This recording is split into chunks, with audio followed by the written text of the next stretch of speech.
Hello, everybody, and welcome back to the Sloppy Lab. This is Bottom of the Beaker, the weekly show about the design, ducks, and strategy of Keyforge, everyone, and I mean everyone's, favorite unique deck game. I am JT Russell, and don't worry, Rita Skeeter. Harry might have had enough of your quick quotes quill, but around these parts, ain't nobody getting their quick draw fill. We can't get enough of him, that's for sure. I am, of course, talking about quick draw 3457. How we doing, quick draw? I'm pretty good. Happy Wednesday. Happy Wednesday indeed. Uh, Uh, Real quick on the quip. That's one of the first ones you've done that did not revolve around the numbers. that is that is patently false, though it probably tells me that your favorite ones have always been about the numbers. I said one of the first ones. I didn't say it was the first time, Ah, but they're okay. mostly around the numbers, so that one sticks out. That one sticks out. Yeah, there was quick draws, rickshaws. There was Mr. Grumfield defense. There was the Oh, the rickshaws are Nesquik. so good. How's the rickshaw business going, by the way? It's pretty tough right now. People are still, mostly staying at home post-pandemic. I think Uh-huh. it really hurt the rickshaw business. It might have something to do with your pricing. 34.57 a ride, even in the greater Pittsburgh area, is it's pretty steep Yeah, when but you that's a flat charge. rate, no matter where you want to go. If you want to go to New York City, 34.57. You want to go down the street, it's 34.57. So I mean, just trying to keep it simple. Yeah, but when you insist on cash and exact change, you know. I can't carry that many pennies. Like, what am I supposed to do? Mm-hmm.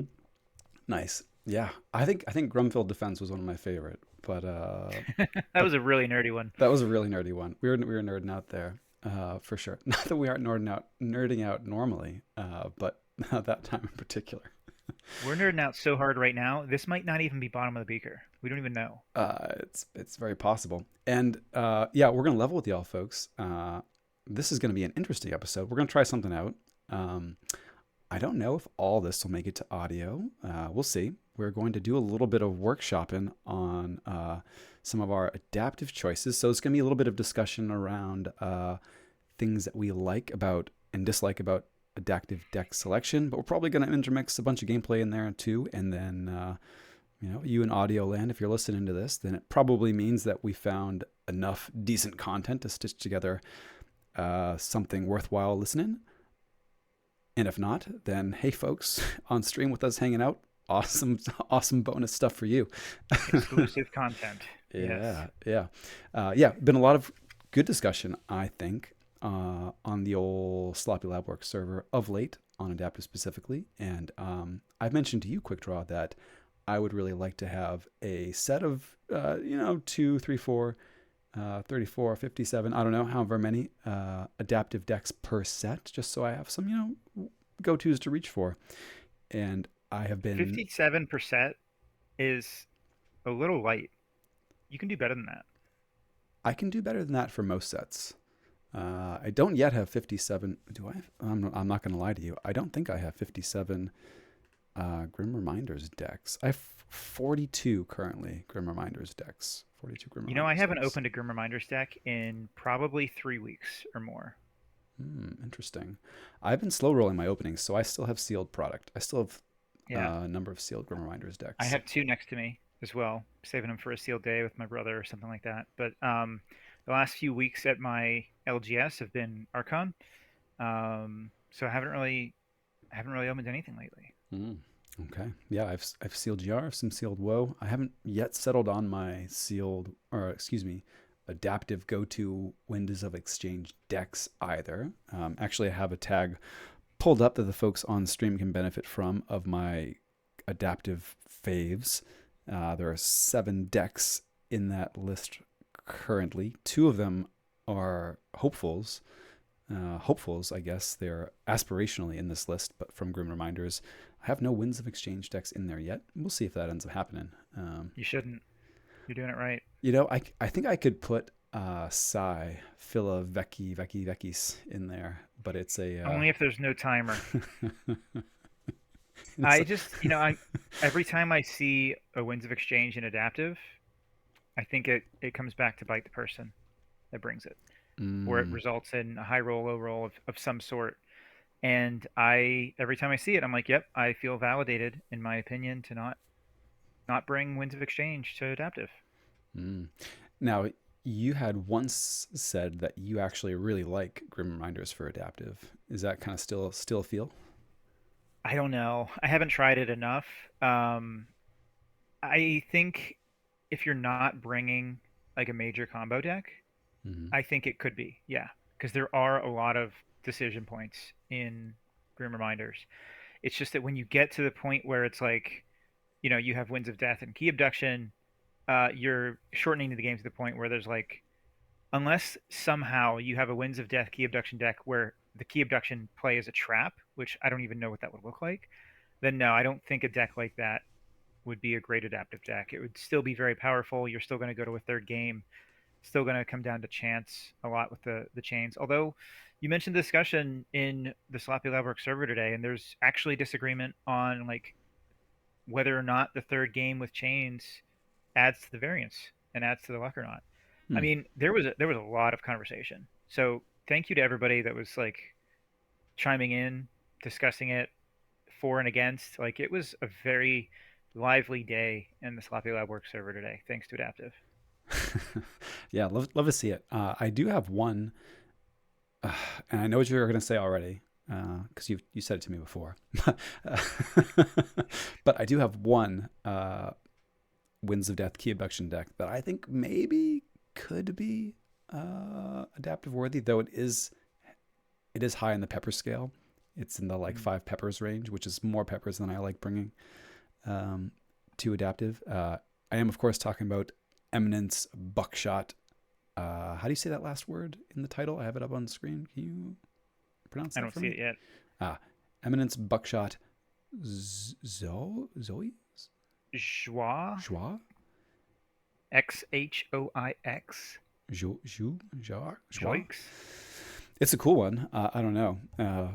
But yeah, it does have Winds of Death does have key abduction. I've often found the Winds of Death key abduction line to be a little awkward, even though it's got target Inkstixel. Just uh, target. It's good enough. it's got target in there. I nailed that. I nailed target a couple episodes back. But target's got a carbon's got a sloppy pip, and you kind of get into these situations where Hmm. you're like trying to set up the target loop and you're whittling down your hand. You're like, oh no, this isn't gonna quite work out.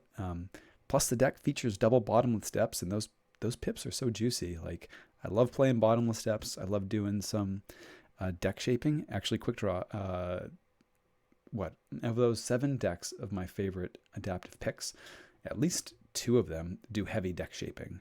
Hmm. Through self purging or like heavy archiving for as a second purge zone, as it were. Yeah. Um, so like bottomless depths is right up my alley, and this one with 2 of them makes for some really interesting like siren call, tunnel vision inducing. uh, And I have seen that backfire on you before as well. it can backfire for sure. Yeah, it is definitely potential, and like I've played many games with this deck. I'm still not sure whether it's correct to even play the bottomless depths, and then once it's down, I'm still not even sure what it's correct to like aim towards as your deck shaping Hmm. target. Yeah. I think the bottomless depths is dangerous if your opponent has a lot of hand disruption of their own, because Yes. then you no longer have the agency of what you're purging or what you're putting into the bottomless depth. Like punctuated equilibrium, recklessness, toxins, mind barb, those kind of things. Like I think it was Behawk playing against you, and he had a bunch of random discards, and you just kept like losing all of the cards you needed going into your bottomless depths. Yeah. I remember the matchup you were talking about, and I feel like I had tried a couple games discarding bottomless steps, didn't work, and I was like, all right, let's go for the deck shaping route and see if that flies. Mm. Also didn't fly, but I've been experimenting a lot with this deck. I've been experimenting, and it's really only my only bottomless decks depth that I've got so far, but I've had some very good results with it. It's in my Hexad currently, um, and it's been doing fine in NKFL Diamond, which is not a mean feat. Um, so I don't know, a lot of good tools, very spicy, but I think there's also just I don't know, 18 pips and Winds of Death Key Abduction. It may just be too strong on that alone to bring for adaptive for my liking. For my liking, not that Hmm. it's an invalid choice by any means. Just might not be what I'm looking to do. Uh, Yeah. yeah. I would say it's better than any Winds of Exchange deck. But when you have 18 pips and a free key that's going to come like almost every game, then yeah, that shortens the game quite a bit. Okay, cool. So this one maybe too many peppers. So I'm usually trying to look in the like 2 to 4 pepper range, maybe hovering closer to 3, 3.5. Hmm. When I'm searching for adaptive choices. So this one's probably in the 4.5 to nudging towards the 5 range, but maybe closer to 4.5. Yeah, it's a little spicy for adaptive, but um, not again, not to say that you couldn't do it, just that if you're hunting for 2 O's in particular, it might be tough. Hmm. Agreed. Yeah.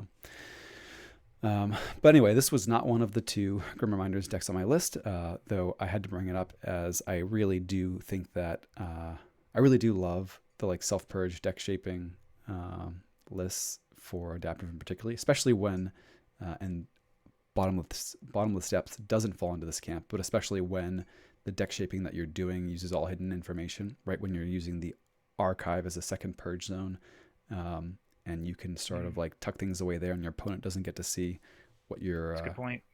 tucking away. Then Hmm. it's a lot of interesting stuff that can happen. This, yeah, it's all visible, and even you can do some fun stacking with what cards go under which bottomless steps, right? So if one of them gets destroyed, you can think about what you get left with. Um, yeah. Yeah. I definitely agree with the deck shaping thing. Like I've long felt that Logos makes a very good adaptive deck if it has a lot of targeted archives. Because, like you said, like you're making a lot of decisions, and sometimes the deck might have a very specific way that it wants to archive. Um, and so I know you're thinking of Guardian as well, which is the Worlds Collide deck with Mm-hmm. a lot of the archiving in Logos, and that has a lot of self purge as well. Definitely a great adaptive deck. So I personally I like to go with a lot of the archiving and deck crafting as well, just like you do. Yeah. So, question from the chat: do you have a go-to house you try to filter out with the bottomless depths?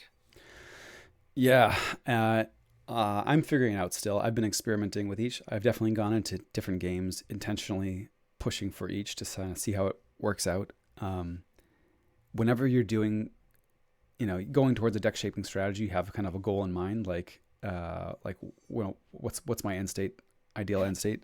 The Mars is tempting, mostly because of the key abduction, scoop up, and rebel for some creature shenanigans and bouncing with the key abduction in there. But I think especially if you're getting down to a point where you're playing the same 6 cards turn over turn, you kind of want to have some something in the mix there that's going to stop your opponent forging keys.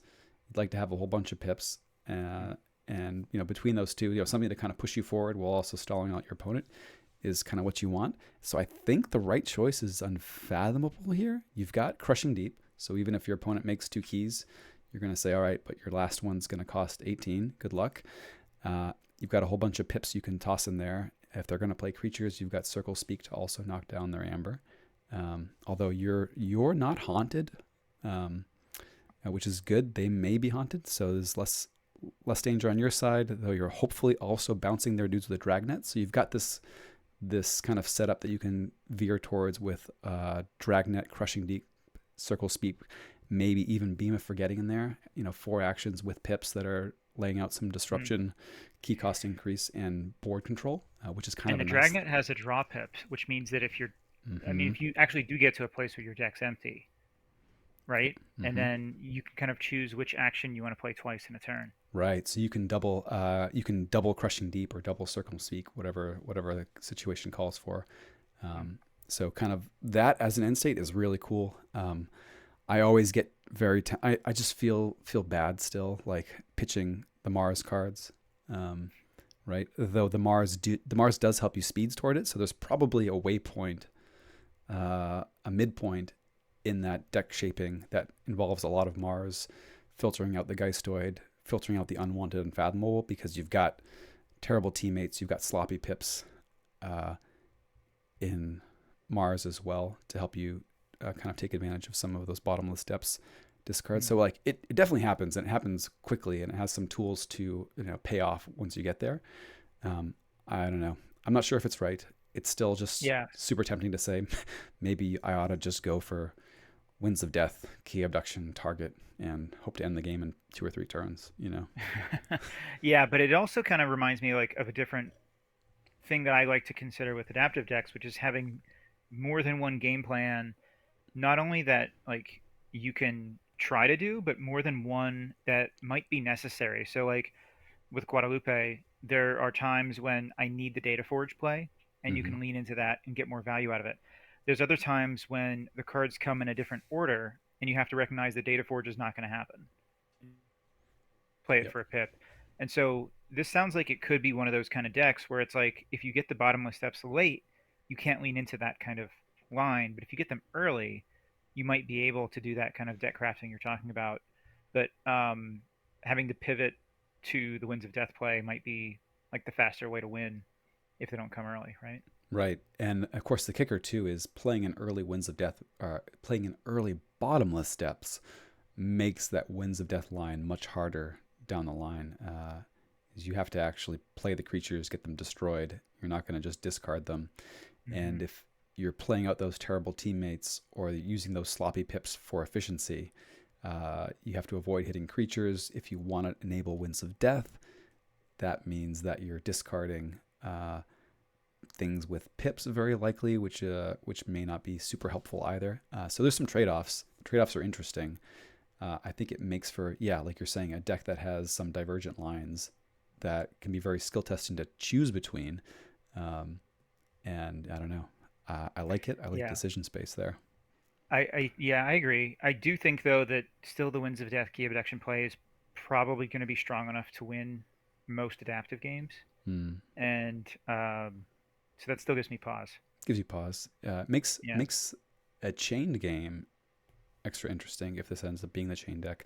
The one thing that makes me a little sad that I wish the deck had, uh, which it doesn't, it does have artifact control in the form of Spontaneous Awakening. However, Spontaneous Awakening can only hit opposing artifacts, right? I'm Mm. going to read the card now, right? So on play, if your opponent is haunted, destroy an enemy artifact, cyborg creature, or robot creature.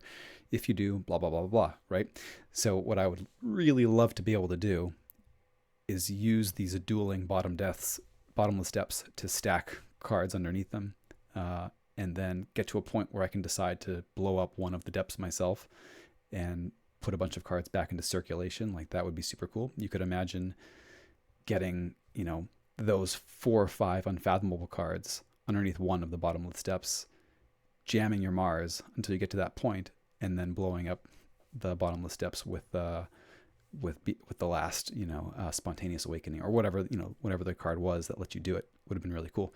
Alas, Mm. not the case, but a man can dream. Yeah, I mean, I guess to apply this to a broader set of decks, if you're looking for adaptive decks and grim reminders, maybe look for things with bottomless depths, things that'll let you discard your hand, like a plummet, for example, would be really interesting, especially if you can combine that with a lot of archiving to just do a bunch of stuff at once. And maybe you can end up like purging all of your creatures and just have 100% actions.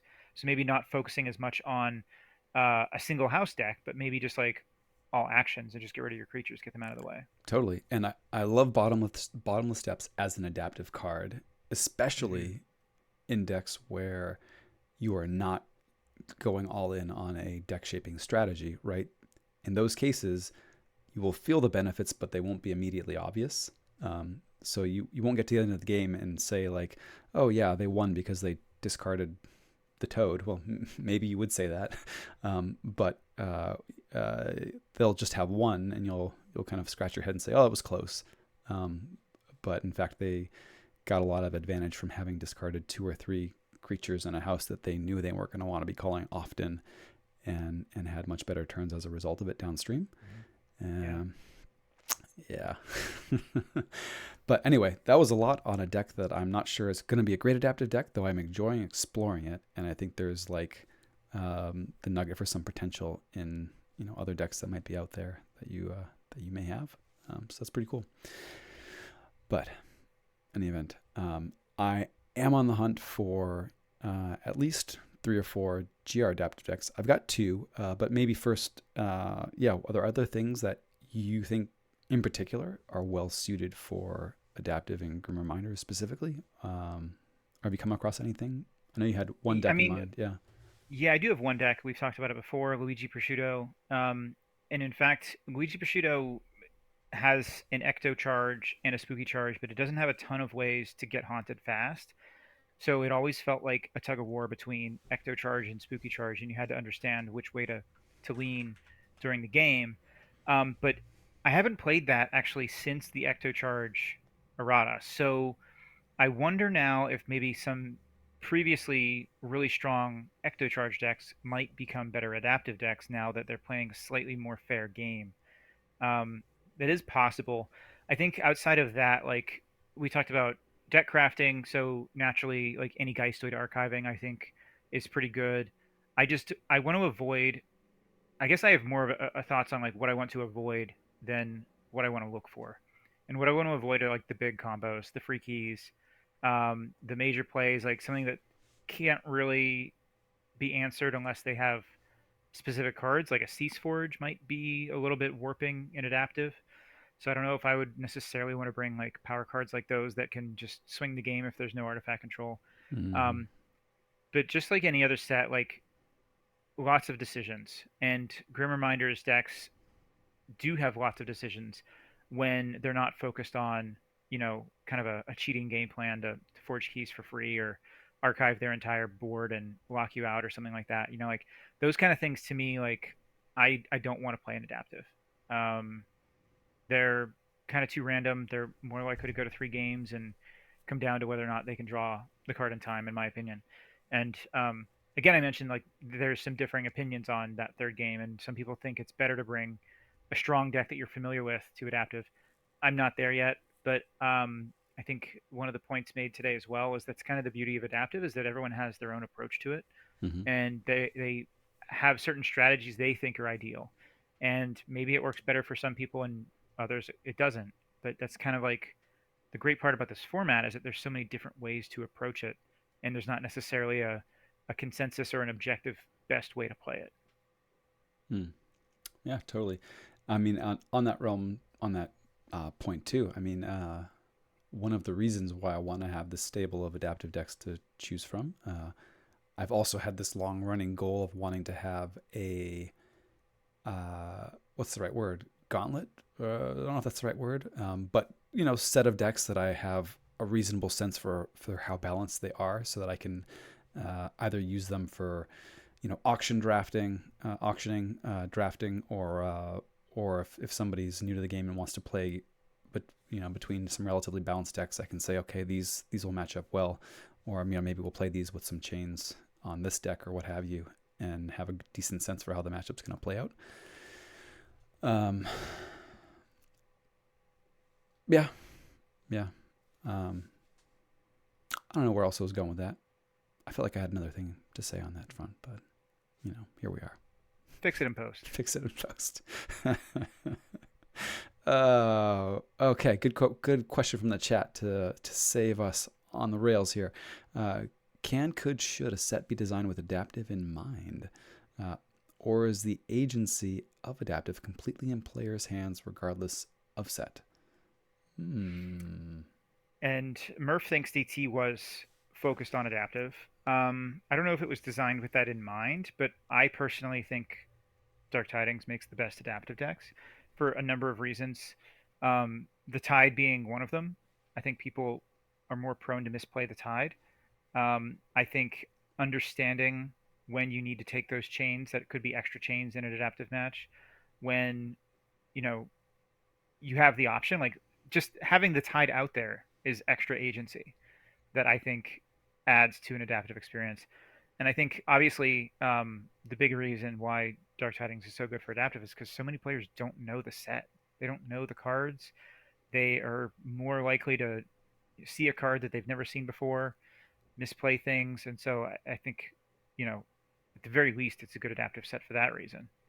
Yeah, and Murph in the chat making a point that leads into one of my tinfoil hat theories from the time, from the era, that Dark Tidings kind of hinted the coincidence, the coincidence, as it were, of Dark Tidings being released as a set with the Tide mechanic and Vault Warriors being announced as sort of the like top tier standard, gold standard for competitive play, prominently featuring adaptive. These things kind of came hand in hand, and the designers at the time were kind of leaning into, hey, maybe you should think about how to value chains more, and the Tide was kind of a tie in to that.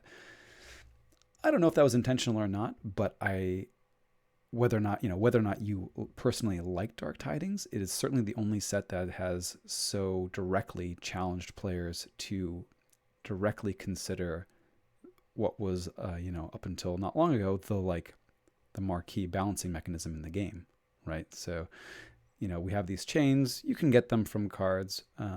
There was this format, this official format of best of three adaptive, where chains were kind of used for bidding, right? Not forbidden, they're forbidding. And yeah, and I love seeing cards like oh man, I'm blanking on the name, doing the thing. Uh, Binding Irons. Strange Ordination. Binding Oh, Irons okay. is great, but Strange Yeah. Ordination was like, hey, guess what? 3 chains is worth 3 pips. Like, and that would give you like, this is an over under, like cut and dry. Like, do you think that's worth it or not? Question mark. And I liked that being, as just from a design standpoint, I like that as like a benchmark and a thing for you to say like, yes, for sure. No, sometimes maybe. Um, yeah. Hmm. Yeah, and like we've mentioned this before too, that it seems like in the later sets, Ghost Galaxy has kind of moved away from the chains a bit and focused less on them. Like Catch and Release, I think, is one of the only cards with chains in Grim Reminders, and that's a reprint, right? Cast release. Yeah. And we've seen other cards printed that dip their toes into other drawbacks or balancing mechanisms. Um, Yeah, yeah. not enough, but yes. Like Winds of Death is apparently supposed to have drawbacks in it. Not sure if I know what they are yet. I haven't figured it out. Double-sided, but Hmm. can be timed opportunely, as it were. You Sure. know what? Actually, I thought recently. This is the tangent, not related to adaptive, but Winds of Death might not be that bad of a design if it were a rare card instead of a common. If it were a rare card instead of a common. Hmm. I think you'd still have the Winds of Death key abduction decks, but that's going to be like few and far between. That's a rare uncommon crosshouse combo. Maybe my like go-to quote unquote fix for Winds of Death was to give it the 3 treatment that all of our other board wipes get. So 3 chains, 3 archives off the top with de-escalation. Uh, Winds of Death being your 3 topmost creatures in discard or whatever, would have been a different card for sure. More of a board wipe than a combo enabler. Yeah, Uh, I don't yeah, generally like to dabble in dream cards or sure, suggested sure, things, sure. but um, yeah. Anyway, I digress. Um, I do think that chains get a bad rap. You know, like Yeah, I would agree with that. people think that chains are kind of a bad balancing mechanism. I don't think they are. I think that they are just a cost. And the one thing I push back on the strongest is that DT games are a slog. Like that's like the exact words verbatim that everyone likes to repeat about Dark Tidings. I don't find those games a slog at all. Just because you're taking chains doesn't slow the game down to the point where you're not progressing towards your goal. Like I find that a lot of low-powered AOA games are much more of a slog than DT games are. And that's no shade at AOA. It's just AOA has, I think, fewer pips in general, a lot of worse cards than DT has, less efficiency, especially if you don't have logos. And to me, those games feel a lot slower to develop and to move on, especially with all like the reaping hate that's in AOA. Mm. Those feel more of a slog to me than any DT game. Uh, so I think that chains absolutely can slow the game down, and then whether or not you call it a slog is sort of a value judgment thing. I Yeah. think when I hear it referred to as a slog, though, it's usually in the context of like, oh, the games go to time because your decks are so bad they can't win and they're not drawing cards. And I'm like, I've never had that experience. Mm. Like, I think people are taking too many chains. It could be folks are taking too many chains. It could be, yeah, overvaluing having the tide or feeling like it's there and I have to take the tide, sort of a thing. Yeah, I don't know. Uh, as a mechanic, it definitely is challenging you to do more with less, right? Like your resources are getting constrained more, and like some folks may feel a little bit like feel that constriction and not react well to it, and other folks will say like, okay, this is actually an interesting challenge, and I can embrace that, and like I get it, like that may not feel like a good thing to all peeps. But I don't know. I like it, so I'm guessing a little bit, but that's my. Maybe it goes back to my roots as a Star Wars CCG player because that game was all about resource management. Like from the very start, like the entire like mechanics of the game are just all resource management. And so I've always loved that. And the way that you describe taking the chains is like sort of a type of resource management, really. Maybe that's why it appeals to me so much because that's kind of like the type of games that I've always played and enjoyed and have practice with. Hmm. I mean, it's Keyforge is still resource management at the end of the day. I guess it's a little bit. Yeah, it changes your relationship with the resources a little bit, or I don't know, makes you. I can see folks saying it feels like a slog because you're actually moving more slowly through things, but yeah, your background with Star Wars CCGs is probably a has conditioned you to enjoy it more than some folks may not. Might not. It could Could be. be. Could be. Um, cool. Well, I'm gonna move on from that one. Though something that you said was a good segue. 10 minutes or so ago, into one of the decks that I had on my maybe list that I think I am convincing myself out of pretty quickly. Um, the deck is Viatur of the Interrogator's Cave. Caves, plural, there. Um, I will put a link in the show notes, naturally, to the deck so you can follow along. Hopefully not in your car, but as you're listening along, drifting off to sleep, you can pull this up and take a look at the cards. What drew me to this deck initially? A few things. Quick draw.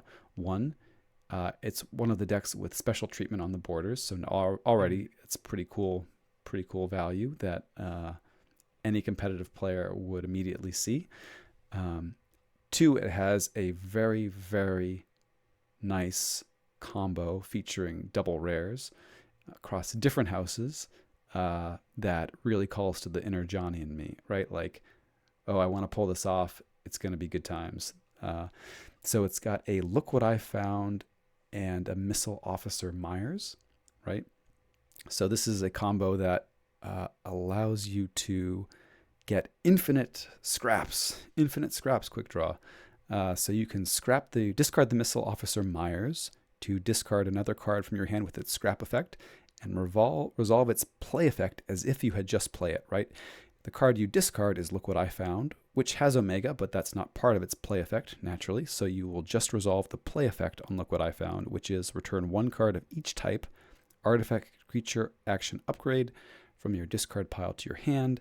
And an important thing to note here is that scrap effects resolve from the discard pile, right?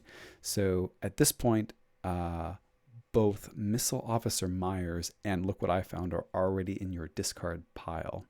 Okay, so with that effect, you can bring back to hand Myers and Look What I Found, as well as an artifact and upgrade. So sort of an infinite, and I mean infinite because there's no rule of six counting happening here, way to recur.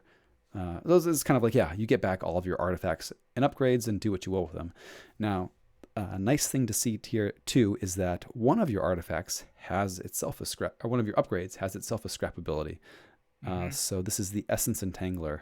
Scrap move 1 amber from a creature to another creature, which is super cool because you can do that, scrap that card on each iteration of the previously mentioned combo. And the net effect is you can move amber around as much as you want on the battlefield, and for the cost of 2 rares and a common and lots of moving parts, you've achieved what's the redistribution card from Sanctum in Equalize. Equalize. Yeah, so you've achieved an You don't have Equalize. a ton of capture in here though. It looks Don't like. have a ton of capture. No, Is so there any? I'm not seeing any actually. there's really no capture. There may not be any capture. So you don't get to capture their amber and then shift it on over. You're really hoping at best that they are playing Geistoid or Sanctum or something, doing some capture, and then you can set it up for value. And in the very best of situations, you can spread out their own captured amber in a way such that when you play the Essence Entangler, you actually kill a thing, destroy a thing, Hmm. blow up a handful of things, get it back. Then you've got a whole bunch of other upgrades and artifacts in hand too, and play them out. And you did a whole lot, didn't achieve much, but it's very impressive when it happens. And so now that you've shared this secret, this is no longer a good adaptive deck because everyone knows how to do it. Well, there's you, there's me, and there's my mom listening, and then and we'll see how many of my Kagi opponents this season are listening too. But so I saw that and I was like, oh, that's a really cool thing. It'll line up once in a while, it'll be fun, and this will be kind of a neat adaptive deck with a cool quirk that I can play. It doesn't look overly powerful. The stats are decent, and it'll happen every once in a while and be fun. Like, that was kind of the deal. And I've played it a few times. I've done that once or twice, not to like great effect. And then I've also realized that this beanstalk that the deck also includes is way more potent than I initially thought it was. And I'm now worried that the deck is too high rolling the Brobnar to really bring to I see. adaptive. Yeah. Well, the beanstalk certainly is one way to high roll. Mm-hmm. Yeah, and even like the combo you just talked about ensures that you're up against hard R that doesn't purge, like anything besides reclaimed, then you can still get the beanstalk back. Yep. Yeah. So the Brobnar in this in general too is quite strong. So there's a double cacophonous riot, right? Double fight to the end. The beanstalk, right? So you can start a turn with beanstalk, play a couple giants, ready them all up, reap again, ready them all up, reap again. It's kind of silly. It can be silly, and I don't know. I'm worried that is going to be too swingy, too high rolly to be like a reasonable adaptive choice. So I think the deck's been a lot of fun to explore. I like that it has this niche, cool combo that is like a cool combo, but doesn't like blow the opponent out when it happens. Has some other fun combos too, right? So Missile Officer Myers can rule of 6 with Shockherder against an empty board, which is kind of fun, right? So there's That is fun. a fun. I always forget that one. Yeah, there's fun stuff going on.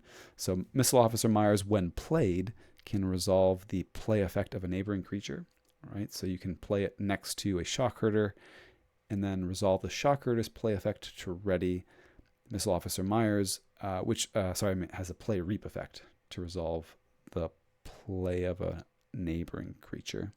Yeah. I think what we're kind of accidentally discovering here is that all of the Grim Reminders decks feel too strong for adaptive. They all have something that's just like, oh man, that's really unfair if that hits. In this case, it's like the Brobnar, which I believe I saw you play this deck a couple days ago, and you got 6 amber on turn 1. Yeah. 6 amber on turn 1. But outside of those rules, the deck feels very fair. I feel like if this deck did not have Beanstalk, it would be like awesome adaptive choice. Awesome adaptive choice. Like there's some combos when they line up, it's cool. They're fairly niche. Rotfeast Amberstorm. Rotfeast Amberstorm is also really strong. Yeah. I've also shot myself in the foot with Cauldron. Mm. and gotten a look what I found as the third cauldron card, wanting Mm. to do other things that turn. Yeah. Womp Something to womp. think about. That's no, that's a good thing to, the dangerous random plays and make sure you do what you need to do first, and just in case you Hmm. draw that. So, Hmm. But it's interesting. I'm on the fence of it still. The Brobnar seems really strong. Uh, I don't know if I would go so far as to say that aren't good adaptive choices, but I'm not sure that this is. I think if it didn't have the beanstalk, I'd have no reservations about it. hmm, Yeah, I could see that. Yeah. yeah. No archiving though, but it has 13 speed. No archiving, but 13 speed, and that speed coming from the Myers bringing 4, which feels Hmm. a little bit ambitious for Myers. Cauldron, okay, and then it dwindles off from there. Waste Not with Cyber Giants, a lot of fun, but Mm-hmm. these things take some setup. But anyway, yeah, I don't know. So what do you think? What do you think of this choice? Does the beanstalk scare you off? A little bit. It's not bad. It's pretty low on amber control, which is okay. I think I could see this being a Okay, reasonable choice. Yeah. okay, we'll see.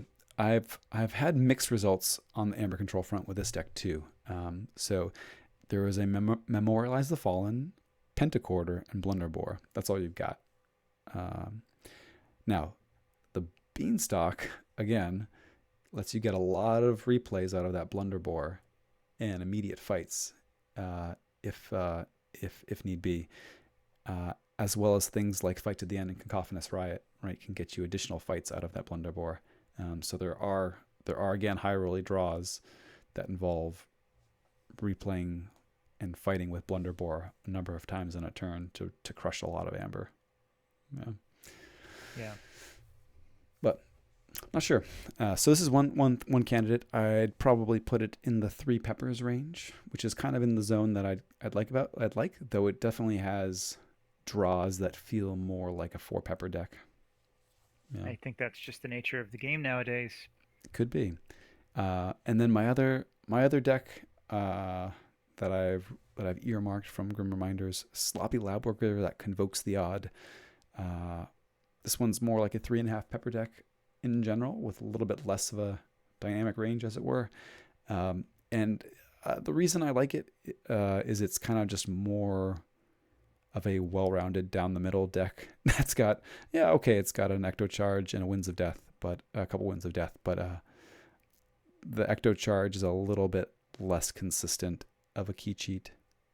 Actually, we played this deck once on stream not Hmm. long ago, um, and the chat roasted me for walking off with the Ecto Charge. Absolutely roasted me.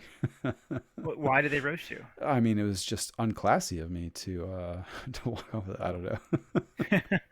Well, it's a little bit harder to do now. So, like I was saying earlier, maybe being an Ecto Charge deck, it's a little bit more fair now. I guess I would say Cursed Tomb Hmm. is, I think, a good adaptive card this set. That is sometimes a discard. Um, and you have some decent capture in here, looks like. So it could get some good value. But yeah, I could see this one too, just at a glance. Nothing in it sticks out as being like super powerful. Like it has double winds of death, which is obviously good. But you were saying that the ecto charge is sometimes hard to pull off because the winds of death really gets in your way. And understanding how those are going to interact and how much time you have left on the clock, if you can afford the winds of death, which is going to slow down your ecto charge by a turn or two, like recognizing that kind of thing, I think could go a long way. Hmm. The one thing that I'm going to correct you on there, quick draw. You said nothing here was overpowered. This techno-arachnophobia never misses. Never That's just misses. you. That's not the deck. That is a you thing. Oh, too funny. 100% steal rate with this techno-arachnophobia. And yeah, yeah, chat noticing name deck sloppy lab worker that convokes the odd. You gotta give some love um, to a name deck as an adaptive choice. Totally agree. Yeah. Oh, once I've said this before, but I'll say it again. Once the deck copies are up and running, yeah, I'm sending a copy of all this to our sloppy lab work crew. Um, s- Someday that'll be Someday. ready. Yeah. Maybe you have to win a vault with us first. Hey, all right. Yeah, Archon Vault is a tall order for this one. Yeah, maybe in a maybe future where there's an adaptive vault. Who knows? Who knows? But yeah, this one I gravitated towards. So I know you like lots of complexity in your adaptive decks, right? Sort of in the uh, in the Mikhail Tal uh, tradition, right? Bring your opponent into a deep dark forest where 2 + 2 = 5, and there's only room enough out in the path for one. Like, right, just keep complicating the game, and eventually one person's going to buckle under the pressure of the difficulty of keeping up, and you'll emerge victorious, hopefully, right?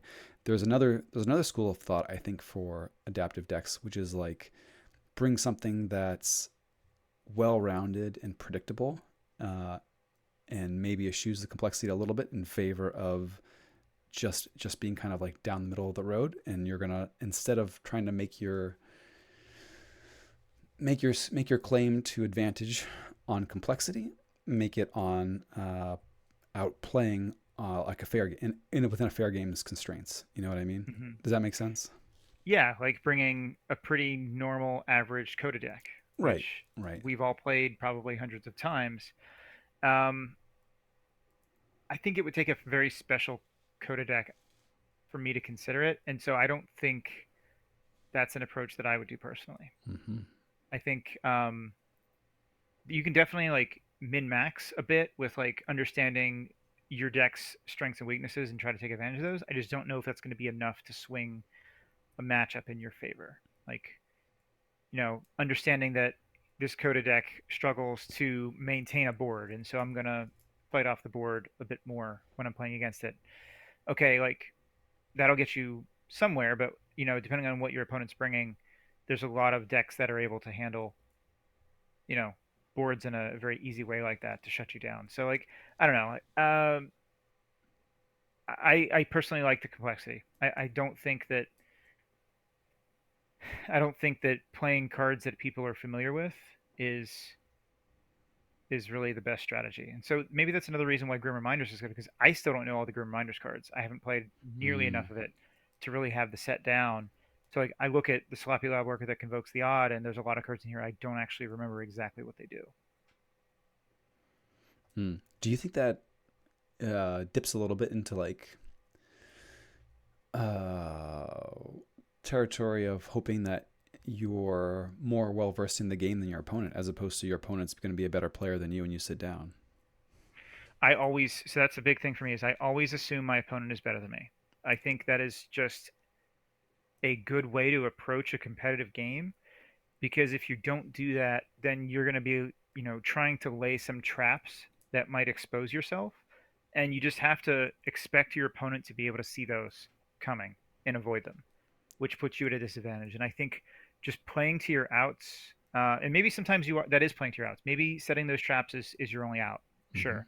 But if you're taking a risk to try to have like, well, if I hit this, then I'll win, and if I don't hit it, then I lose.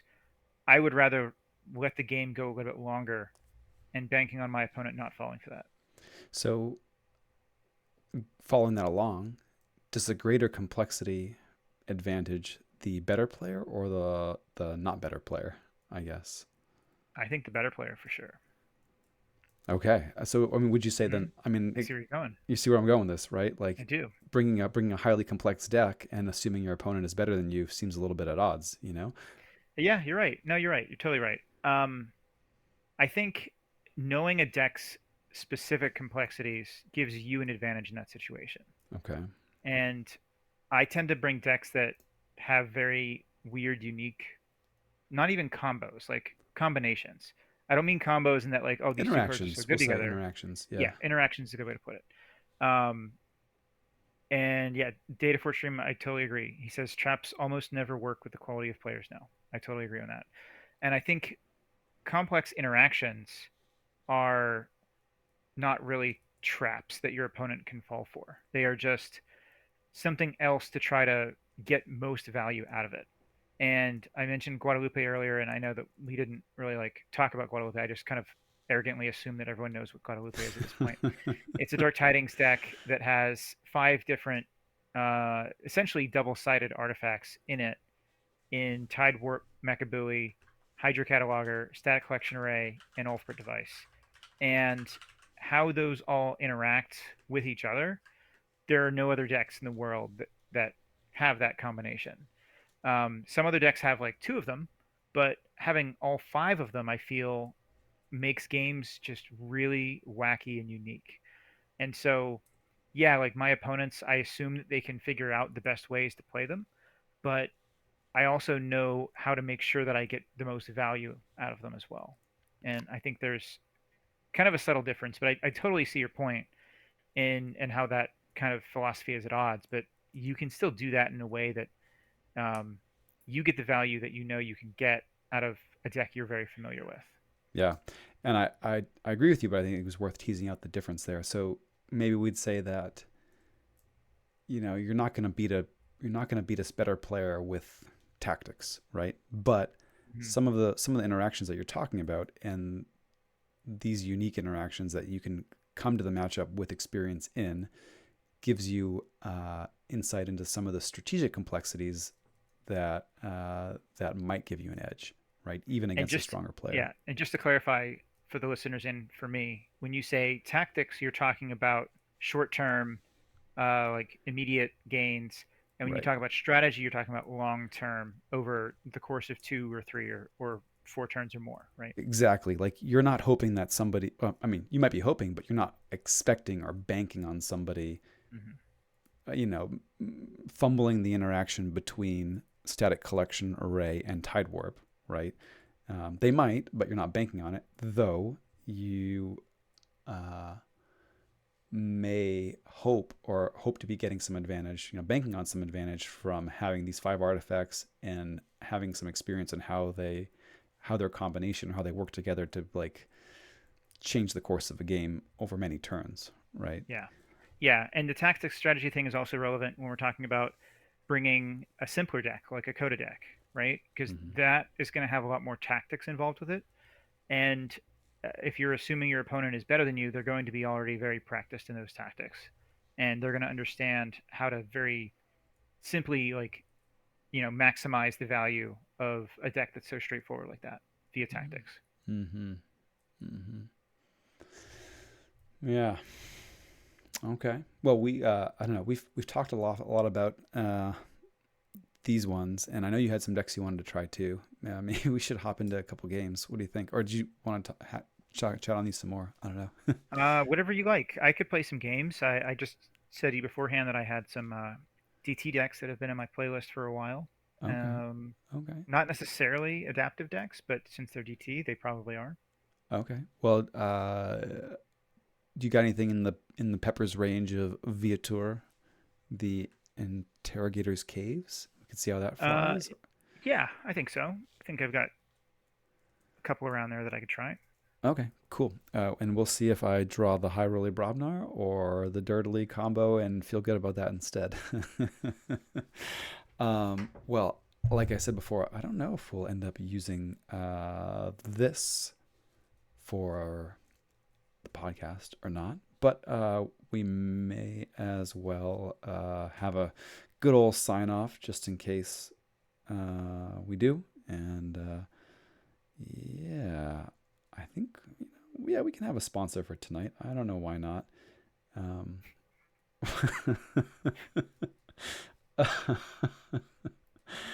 okay. Yes. Folks, this episode of Bottom of the Beaker was brought to you by Key to Dis, your ultimate solution to unlocking any door, vault, or safe, either at home or in the Crucible. Say goodbye to lost keys and forgotten combinations. Each Key to Dis has been masterfully handcrafted and comes with a guarantee to get you in, whether you're locked out of this or locked out of that. Get your Key to Dis today and open up a world of convenience. Mm-hmm. Quick draw, do you ever find yourself on the outside needing to get into this or that? You know? Haven't no, I haven't been locked out of my house. Haven't been locked out of my car for a very long time. Nice. Um, so haven't really had a need for key to dis, but maybe someday I'll have a need for key to dat. All right, there you go. Folks, also, I want to let you all know that Blonde the Beaker is recorded live right here, twitch.tv/sloppy lab work, Wednesday evenings at 9:30 Eastern Time. You can find recordings of our past shows and other streams over at YouTube. We are at Sloppy Lab Work over there. And for the very best content, 34? No, 57 times distilled and scraped from the bottom of the beaker. You can search for that very phrase in your podcatcher of choice, and we'll be there. Grr for adaptive with you. Thanks so much as always to Quick Draw. Got any words to the folks getting off the final audio stop? Yeah, if you enjoyed this conversation, there is a lot of adaptive talk and hype right now in the Sloppy Lab Work server. So come on over and join us. JT is going to leave the link in the show notes, and you can also find it on our website, sloppylabwork.com.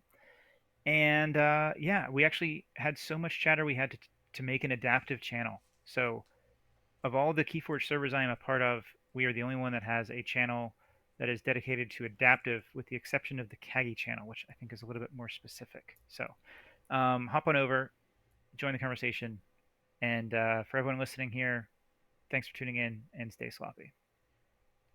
Stay sloppy indeed. Quick Draw, I love that immediately upon making that adaptive channel, there was alliance talk. Oh, it was instantly turned into alliance. Yeah, and I made a suggestion that was half joking that I immediately regretted, which is that why don't we play Alliance Adaptive, Mm-hmm. where make your alliance and then bring it to a chain bidding or a best of three adaptive. And I was like, I regret saying that because Ghost Galaxy is probably just going to do that now. And I'm going to be like, why wouldn't you just give us adaptive? You have to turn it into alliance. There's a Drake But I meme in mean, here somewhere. I'm not sure. yeah, I mean, in theory, if we had adaptive, then I could see alliance adaptive being a somewhat interesting variant of that. But please don't give us alliance adaptive without giving us adaptive. I mean, this is a kind of interesting question though. Like, if you got Alliance Adaptive as an option, like, would you mind, or would you just say like, all right, well, I'll bring a Guadalupe and that's cool? It would it would tick me off.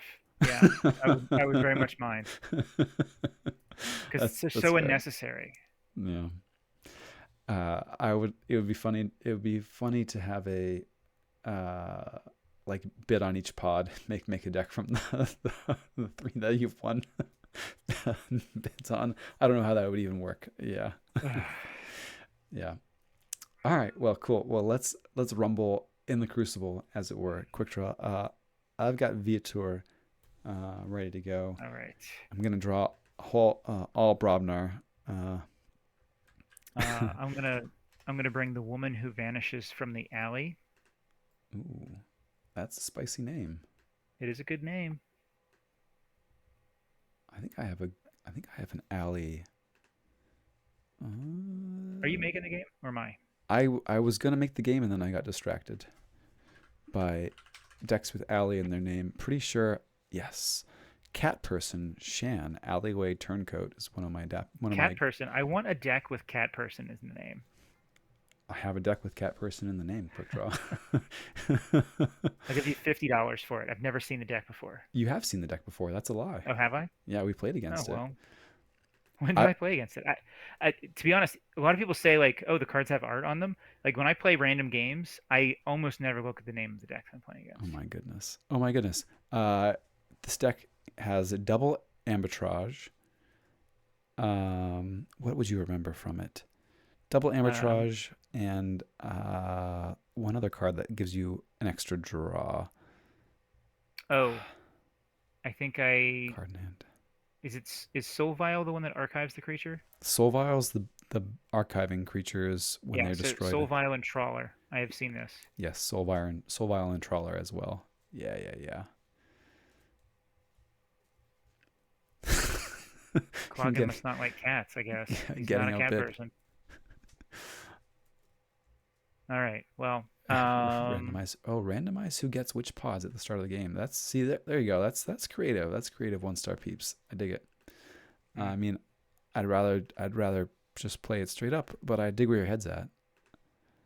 All right, I didn't make a game. I'll make a game. in beginner. Are we playing? Are we gonna do full or short? Let's do full. Why not? All right, let's do full. I'll have to break out the whiskey. Um, Oh man, I should have my liquor cabinet up here in my office. That'd be smart. all right. All right. Game going up in beginner sloppy.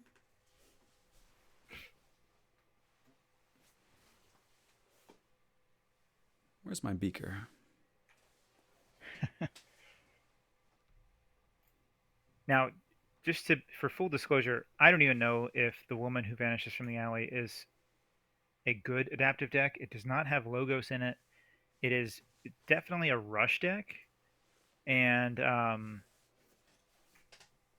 am not expecting to play this in Kagi anytime soon. But I just want to play it. I think one of my kids stole my beaker. Actually, wait, this is the different deck than I was thinking of. The woman who vanishes from the alley, still probably not an adaptive deck, but it's I got two decks that I was interested in playing. This is one of them. The other one that's a rush deck is another good name. He who is supposedly dubious. That's good too. That's a 23 pip deck with two Deepwater Gruins, three Thin the Herds. That deck has 1, 2, 3, 4, 5, 6, 7, 8, 9, 10, 11, 13 pips in the Untamed House alone. Holy moly! It's pretty awesome. Holy But moly! I'm not gonna play that one. I'm gonna play the woman who vanishes from the alley first. Okay. Oh, hey, Unfathomable. How's it going? All First right. time in a while someone snuck into the game. We'll have to change up our password. How about that? Somebody hunting for those blunders. All right, quick I mean, draw. you did just say the password out loud, so Okay. Okay. Here we go. Oh, wait. Is this the one you played last time? Did we play this before? I don't think so. No. I'm thinking of our Epic Quest game, but I brought that deck. That was the Quack Tower deck. Yeah, Well, it wouldn't be a great test of why this deck is bad for adaptive if I didn't start with turn one Beanstalk. that is true. And I hate my opening hand quite a lot. So yeah, let's get no value for loot or pillage. Cool. Seems great. Um, all right. I have Well, a feeling this hobnobber is gonna die. with fire. Yeah, let's go and get a giant. How about this rickety cyber giant with an amber pip? Seems good. Guess we'll lash out the hobnobber first. Play this giant ready. Reap. Ready and rage. Reap. Ready and fight, but there's nothing to fight. Mm-hmm. And yeah, casual turn one, 8 amber, quick draw. Yeah, why are you bringing this to adaptive for? Like, this is ridiculous. Because I will do that on my first turn every time, and when I give it to you, it's gonna be a sad pile. Probably. Well, I'm not gonna let you forge anyway, so. Oh, fancy. Mm-hmm. Um, I mean, the right thing to do is probably lean into the beanstalk. Well, I think so. Yeah, Let's call Brobnar every single turn the rest of the game, and I think you should be fine. I think probably doesn't seem like an awful lot of fun. All right, so bad chemistry is going to stun your dudes. Survey is going to discard a thing.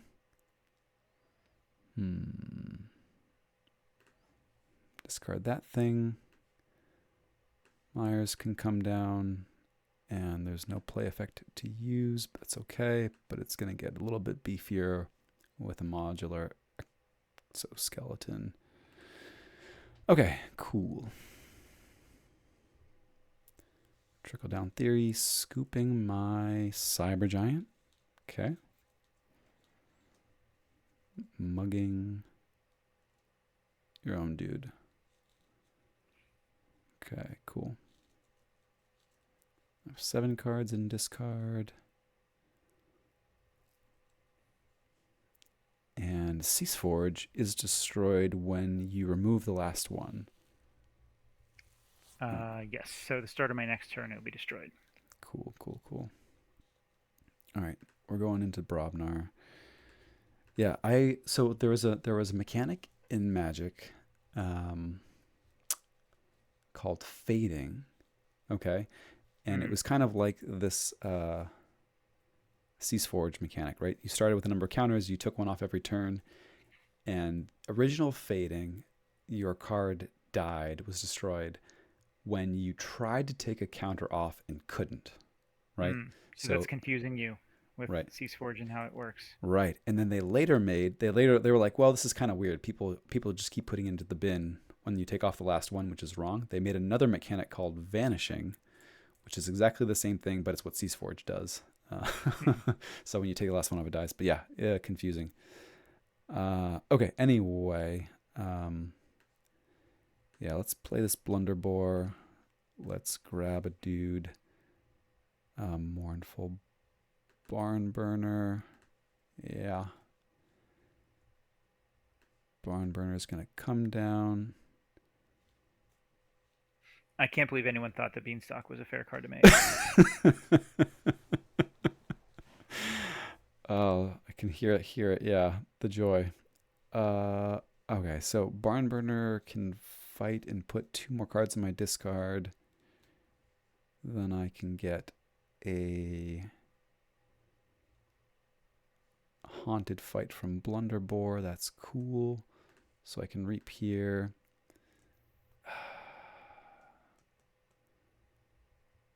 Reap here.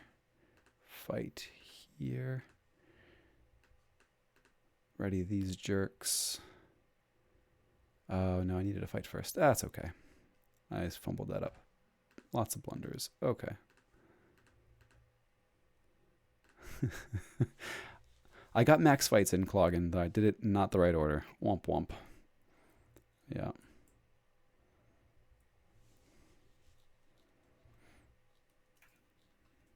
Epic quest. Cool. Uh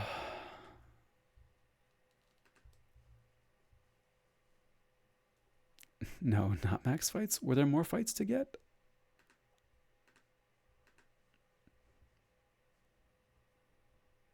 Two laps around the lap. I didn't have more fights. I had more value from an after fight effect. Hmm. I mean, I'm sorry, but I think that I should probably just do these things. I think so too. Yeah.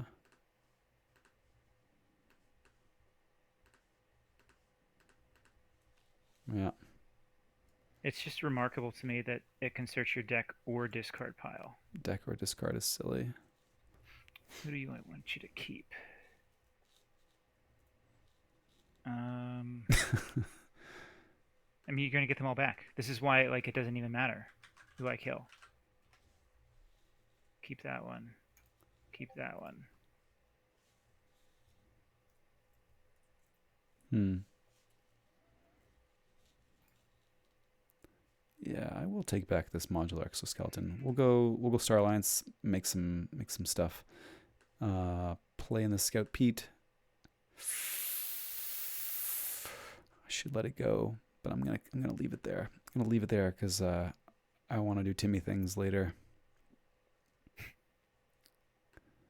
Waste not, I sense. It's definitely a waste not. Yeah. Okay. Cool. I'll take a key. Oh, silly. That definitely belonged in the Cyber Giant. Mm-hmm. Womp womp.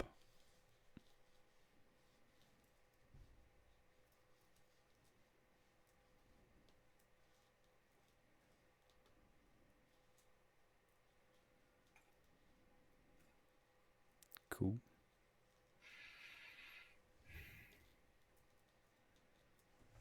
Yeah, probably shouldn't have done that since you're just going to waste not him. I'm going to waste on him. He should really be wearing the modular exoskeleton. That was bad for him. But here we go. Let's do the thing. Yeah, we'll waste not the cyber giant. Drawing the rot feast naturally. Flumph can gets me another draw. Cauldron. Upgrade there.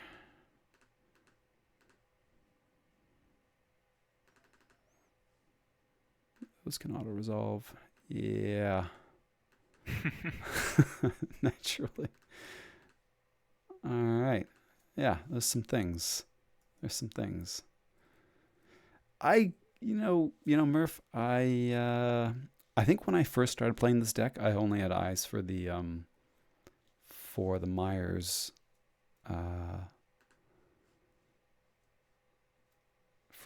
look what I found interaction, and like didn't even see the Brobnar. I like legitimately didn't even see the Brobnar, and thought the Untamed was super clunky.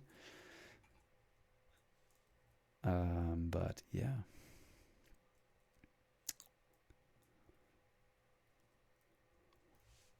Yeah, we'll take it back. 12.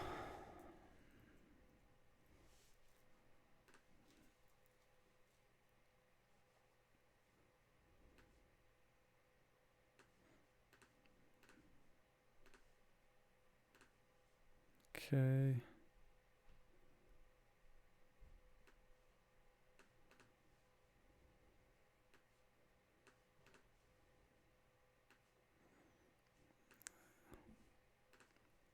And probably put a look what I found underneath there. No, it's not that. Cool. You know what's crazy is that I was one card away from winning this game. With the Epic Quests, it could Mm-hmm. fire for sure. Yeah. Yeah. Um,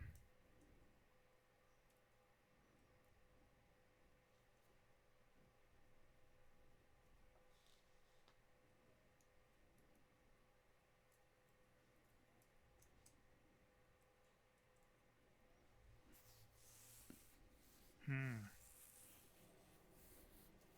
Hmm.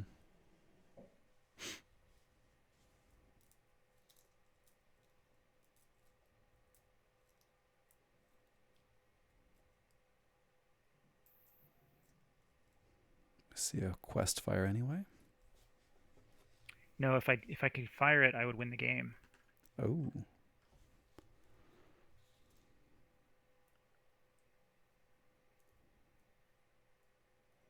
Oh, with a bring low in there, perhaps.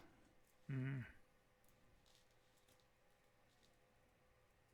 It's spicy.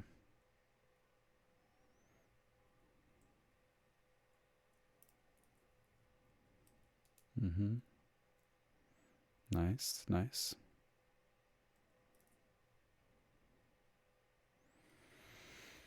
That's cool. Yeah, it's something. Something.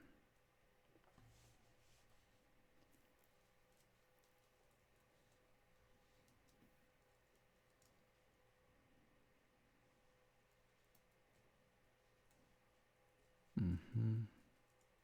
I still had outs as well, and didn't draw them.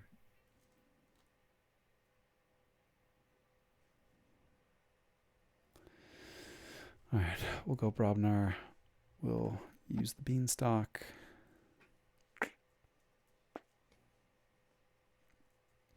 2, 3, 4. I think we'll go with this blunderbore still. Yeah.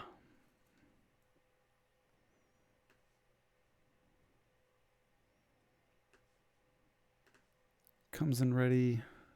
Could get 2 fights, but I need to fight with this Bridger. Use the Dew Fairy.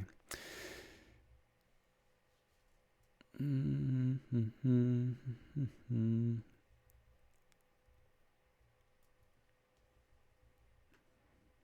This guy can come in to the right here. Fight here. Reap there.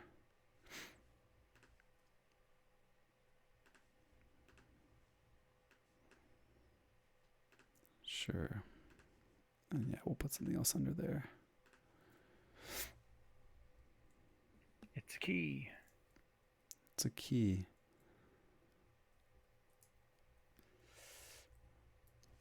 Yeah, Bridger is quite the upgrade. Yeah, I'll say. Over Chan. Okay. Good game. Good game. Real good. Good. All right, now I'm going to forge with this epic quest. Oh, not a rematch and swatch deck. Nope. Rematch never works for me.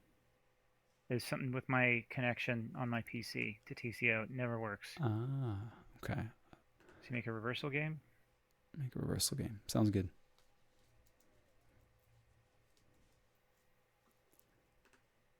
You are or me? Making it sloppy and beginner.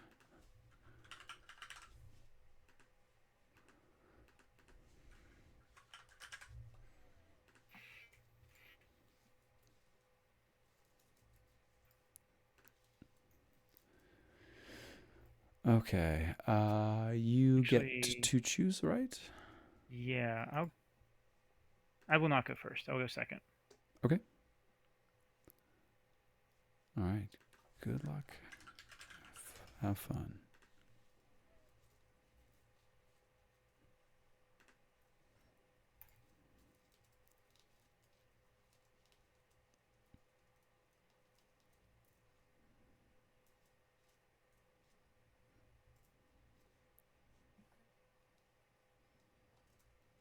Hmm.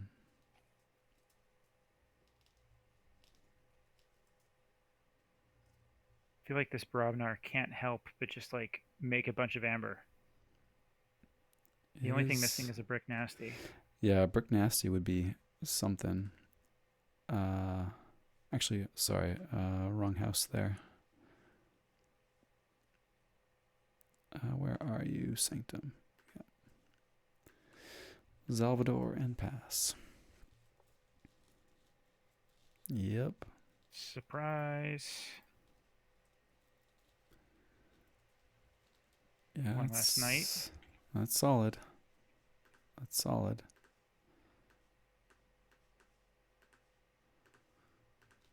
Okay.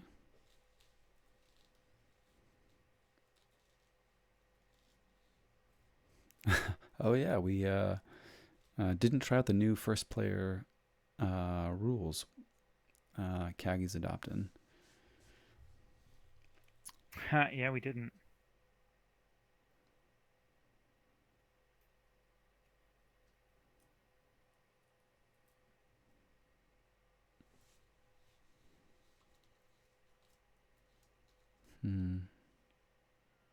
All right, Starlines it is.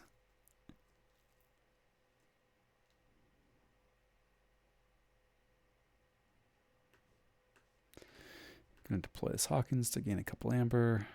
We will gack. You can keep the Blunderbore.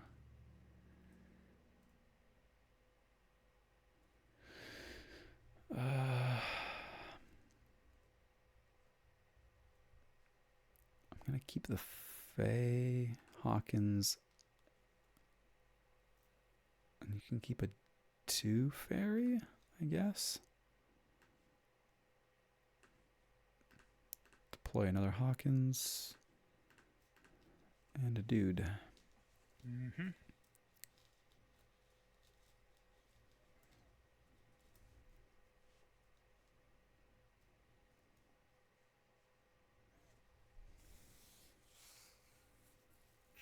Hmm.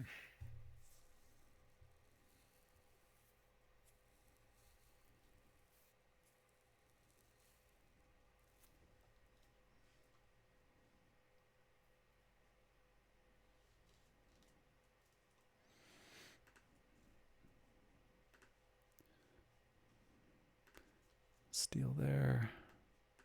Trickle down.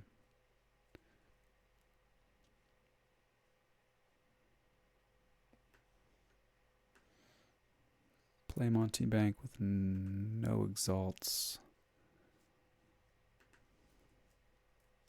It's okay, I know that game. I think we're just going to scoop this Dew Fairy.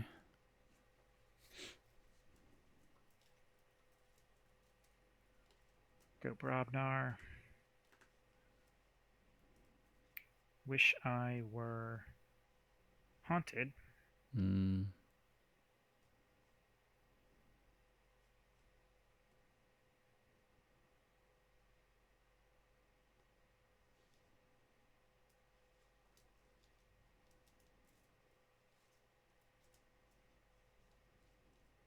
Yeah, seems pretty good.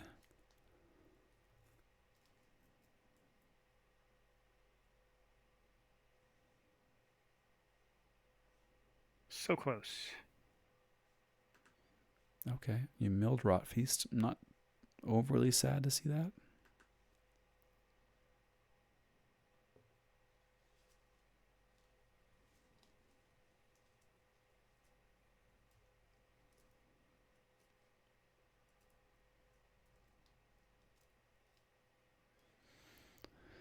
Blunderbore value. Almost full, but still good. Oh, cool. All right, I'm going to unload some Sanctum, I guess. Money from Trickle Down Theory.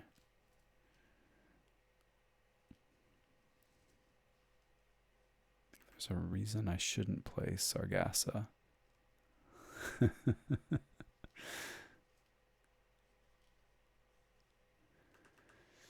Yeah, making that big flumph.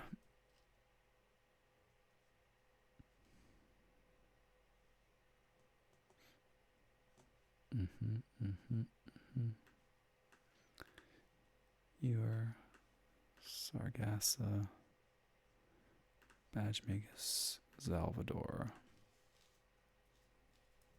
And still no quest.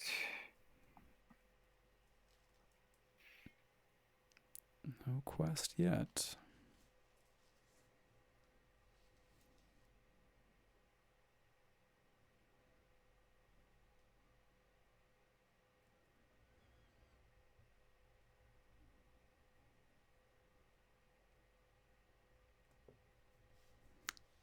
Discards modular exoskeleton with survey. Nice.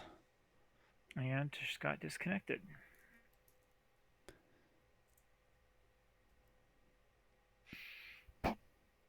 Okay. Let's play Bridger. Discard Till the Earth. Cool. And I can use a creature this turn.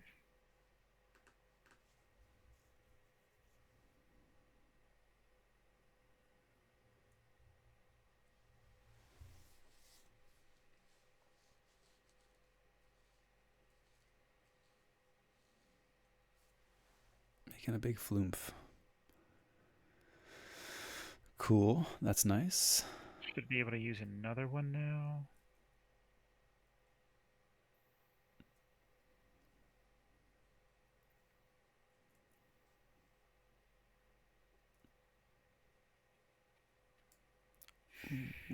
Cool.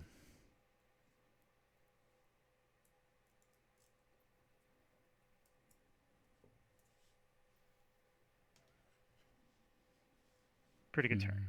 That's solid. That's solid.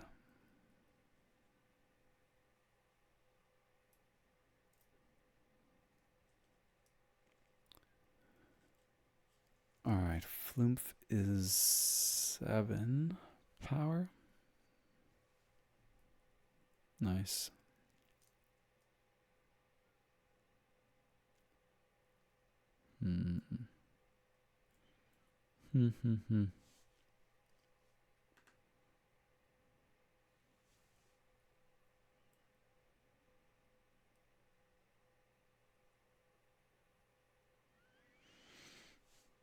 Oof, seems bad.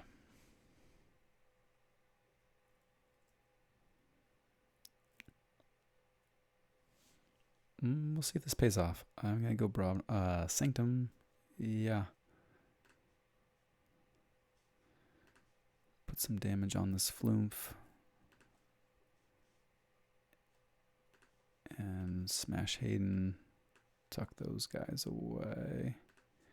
Capture there. Okay. All right.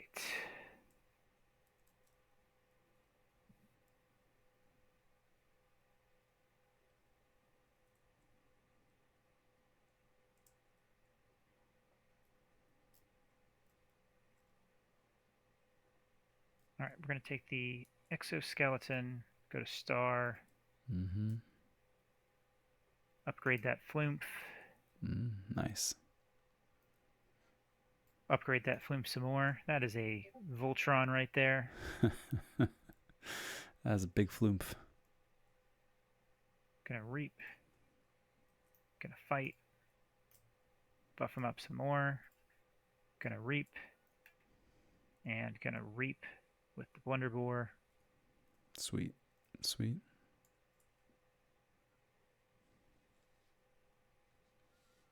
There we go. Solid. Flumph is on a 13 now? 13. Oofa-doofa. Wait, yeah, it's just 13. Yeah. Not much. Not much. The.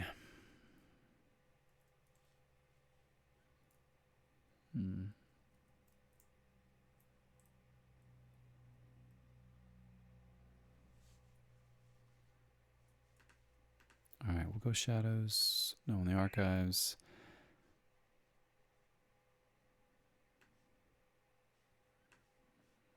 Get this amber here. Steal one. This Bridger has to go. Play this dude to give you a nice juicy Blunderbore fight. Outlet.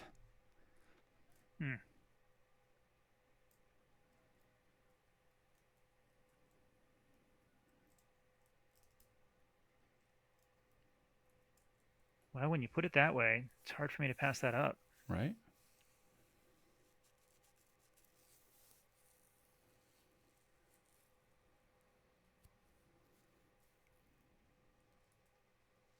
Mm-hmm.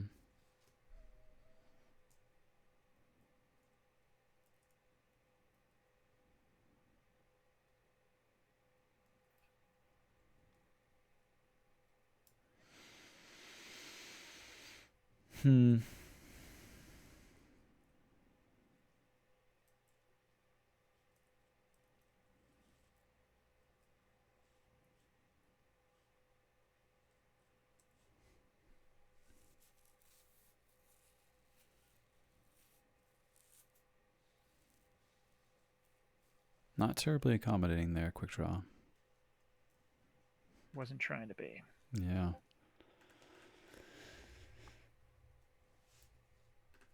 Yeah. This is a closer match than I thought it would be. Both games. There are tools. Yeah, I mean, there's some peppers in this DT deck too, for sure.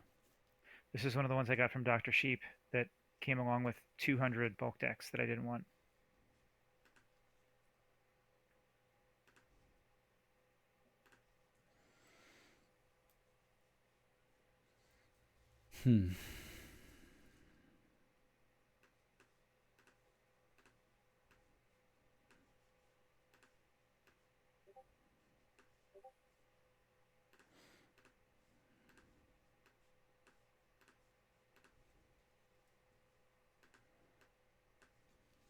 Okay.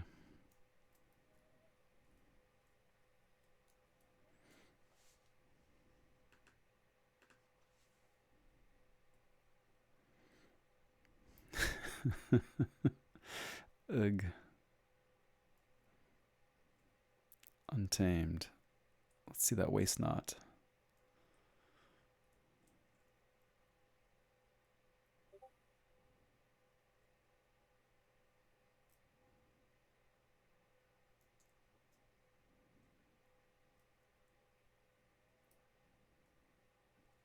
Okay. Yep. Waste not's the blunderbore. Nice.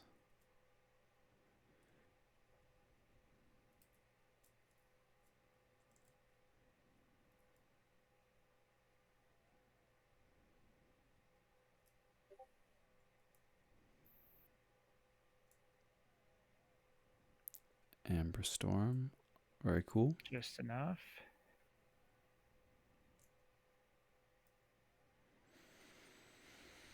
And look what I found.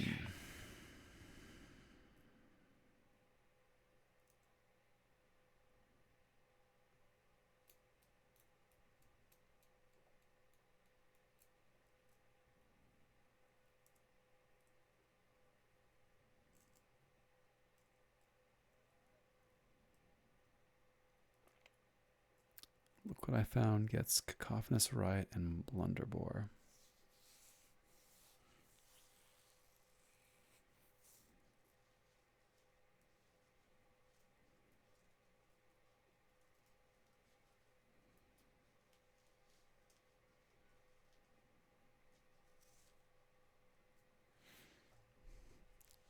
Ugh. Did you like that Do Fairy discard?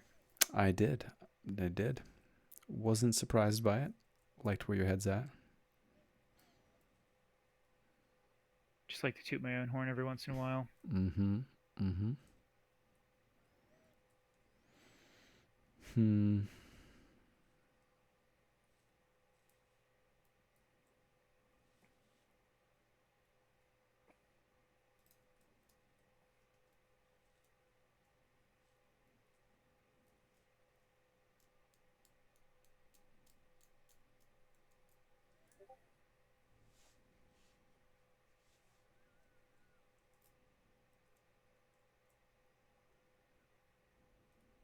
Don't love my options here.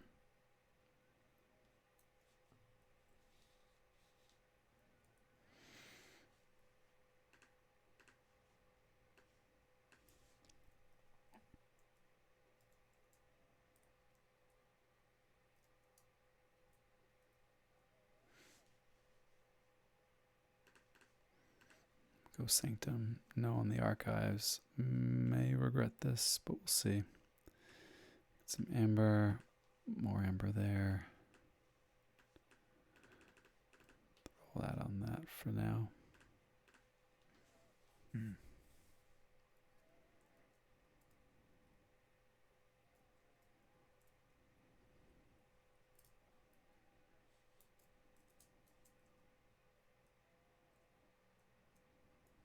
Yeah. Finally found a beanstalk. Hey, there's a beanstalk. Get a ready Blunderbore. Get a ready Thunderdell.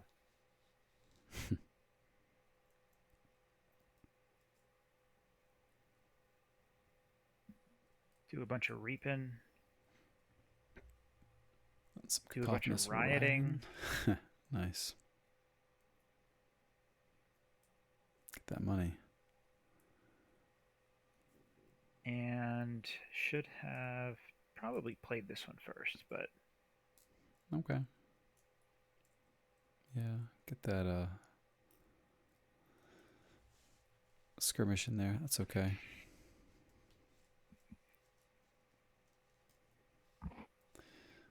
All right, we'll play out this gack that you've been playing around very well. thank you. No in the archives. Take some money here. Cease Forge. Gack, you can keep. Shocker is the obvious play, but no, I think you keep that Blunderbore. Elliot, Flumph, Xeno Training. And yeah, that's it.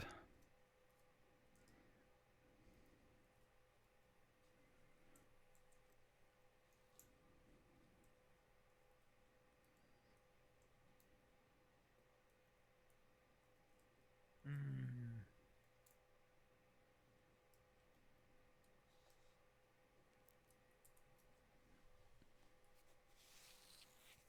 Hmm.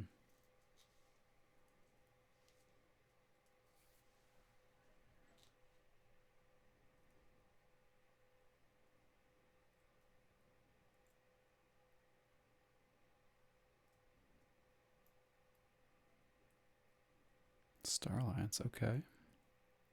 Mm-hmm.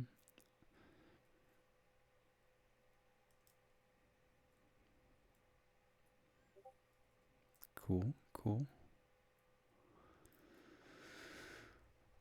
Scout Pete for some draw fixing. Nice. Puts Waste Knot under the Ooh, cauldron. Interesting. interesting. Yeah. All right, we'll go Shadows, no on the archives. Get some more trickle down theory value. Steel. Steel. Steel. Steel? No, just, yeah, steel. And that's that.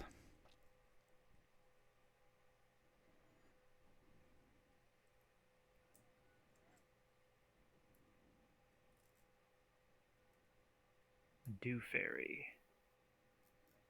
Hmm.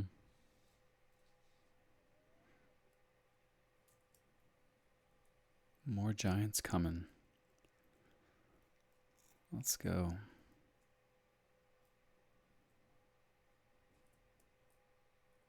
That's a big one.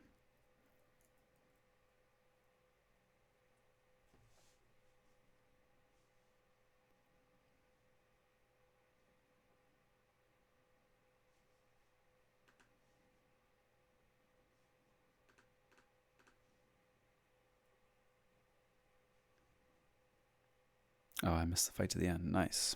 I was like, yeah. Yeah, give him skirmish for the rest of time, and you let him survive. Oh, it's the rest of time skirmish? It is a rest of time skirmish. What? I know it's. Wait till you see JDG's deck with fight to the end and Rorag Screamer to just That's gotta be a no. misprint, right? It's who can say, man. Your guess is as good as mine, but it has been officially ruled that it remains in play until the card leaves the table. What? Yeah, and the Rorag Screamer says fight, ready him. Yeah, I saw that when that I was have that combo in a deck as well. that's bananas. Oh, that's how it was played. Royal Purple at Roseville. Interesting. I guess I think I saw like it hit my radar at one point, and I assumed that it was just left off. It was, we'd get an errata, but like, wow. I guess they mean to the end. Really to the end. They were very literal. They were very clear about what they meant. Oh man. Oh man. Wow. Yeah, I played out that urchin thinking that your blunderbore would have to trade with the urchin to fight it. But wow. Holy moly. All right. I see how it is. That's how it be. No on the archives again. Well, then, gonna get some more value from this trickle down theory, I got a lot of value from it. and we're gonna be discarding cards, A, B, C, D. making your Memorialize the Fallen even better. Yeah, I've been holding it till I finally found it. Yeah, seems good. And 1, 2, 3, 4. I don't really care about those four. Yeah, for real, 1 star peeps, right? Learning things about my deck. I don't know. I don't know about that. Like, this feels like an oversight in templing or print landing or something. Hmm. Hmm. Okay. Okay. Gotta lash out. Let's play the Dew Fairy first. Cool. Cool. So then I can lash out the Dew Fairy. Nice. And then Waste Not the Giant. You sure you don't want to waste that flume? Get some extra value there. No, I'm good.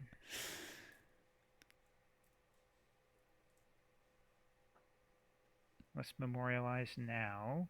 Mm-hmm. Mm-hmm. Loses skirmish. Yeah, they'll come out with it's the end. No more skirmish.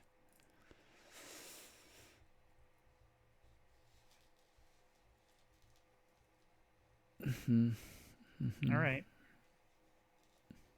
Well, you'll get to forge the ski, um, but You know I have two keys, right? on principle, I'm gonna make you pay premium for this third one. Okay. Yeah, yeah, I will. I'll pay 9 gladly. yeah. GG. GG. Let's make a new game because I always like the drama of the clicking the buttons to bid. Okay, let's do it. All right. Adaptive best of one. Sloppy. Oops. What's Oh, that is the what's right it deck. casual? Oh, sorry, my mistake. Oh, it's gone already. There you go. Via tour. Hmm.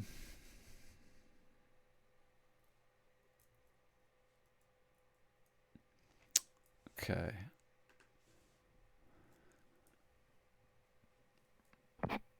And so we're playing old school adaptive rules.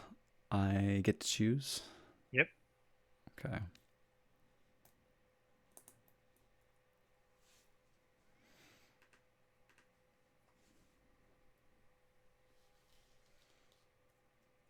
Yeah, one seems okay.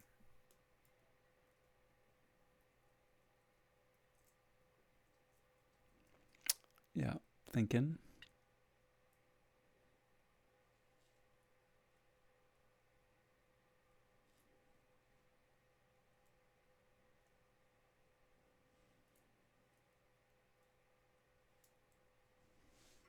Okay.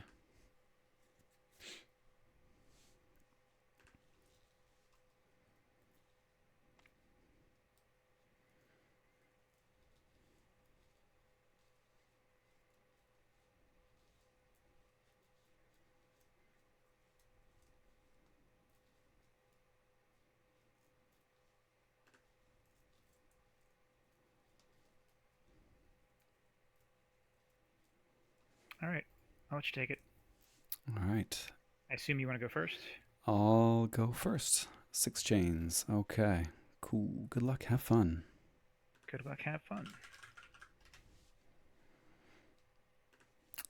I'll keep this.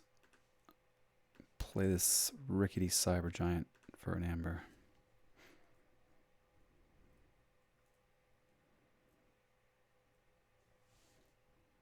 Cool. All right. We'll cash in for 6 cards. Seems okay. Draw another one here. Couple of dew fairies. I can't quite finish off one. Oop. But we'll put that there. Okay.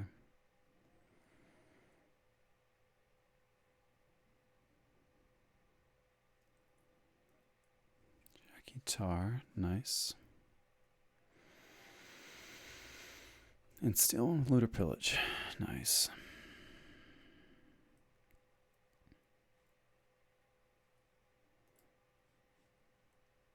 I mean, reap for 4, 5. Reap for 4, fight. I meant fight. I meant fight. Cloggin. Oh, I meant fight. All right. You know what? Just for you, Cloggin. Don't say I never did anything for you. I'm gonna get 2 fights here. I don't think this is necessarily the best thing to be doing. Um,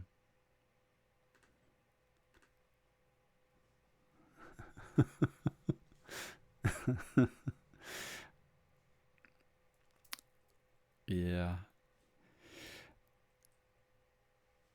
I don't know. Maybe. Maybe. I still could be well off reaping here, though. I think my best options probably still just to kind of dig for some Dig for a Brobnar stuff. beanstalk. Yeah. Yeah. Tunnel City, maybe. Yeah, reaping's good. Buffing up the floop is good.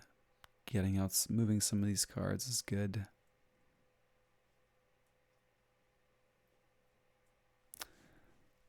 think I am okay with giving you something to consider here. Let's see what's coming up.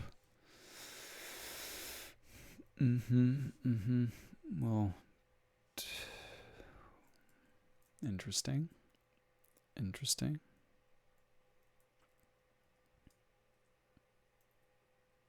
Well, for what it's worth, I've had a pretty terrible draw. Mine was pretty okay. This is kind of interesting. I would snap with one. I think I'm actually going to discard Memorialize the Fallen here.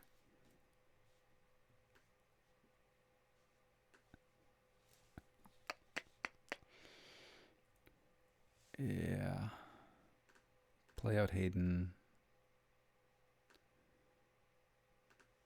with a couple upgrades. Okay, cool.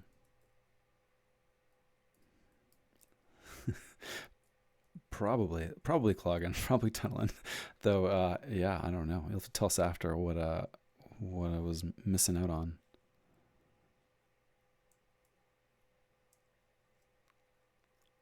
We were talking about doing an episode on tunneling. I'm good at it. Rip Hayden. I'm okay with Hayden dying. I actually don't think I mind Hayden getting smashed here, even by Gak. Discards the Gak. Okay. Interesting.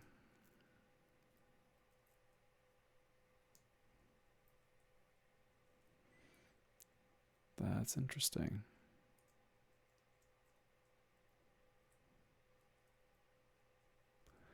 Yeah, I'll be honest. I put threw Hayden out, kind of hoping that you would worry about killing it. I don't care about witches. Yeah, Witches don't affect me. for real.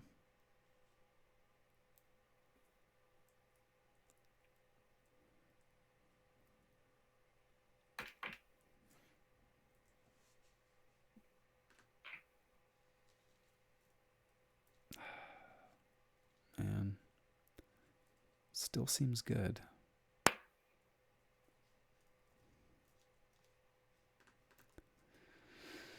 All right, we'll go Untamed. Reap. Do I want to buff you up? Probably. Yeah. Wait for clogging. That's what he would say. All right, we will take this back. I do want.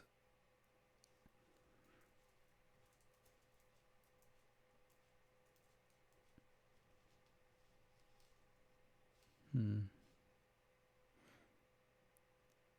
gonna do this one and that one. Yeah. Kill Amber Sanctum. Storm. Jeez. Great. Okay. Yeah, I will kill the Sanctum. I will kill the Sanctum. It's coming. I will go Sanctum. It's coming. We'll fight your Kangathant for you. You're welcome. I'm gonna reap with the others. And then Quest. Capture. Quest. Nice. Bring low. Cool.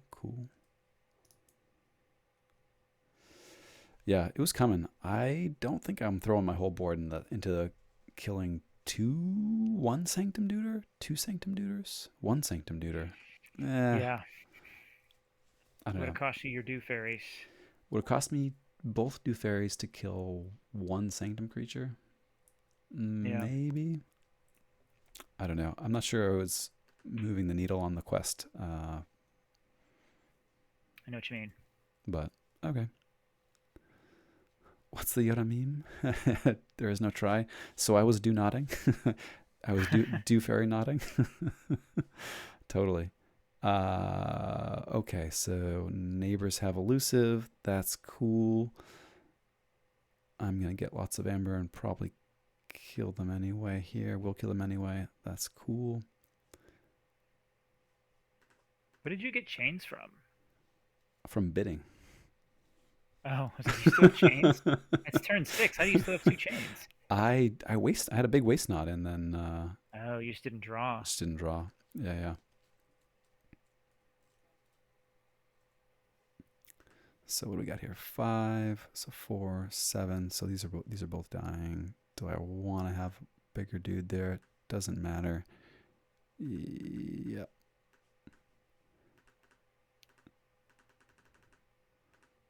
Okay. Still clicking. Cool.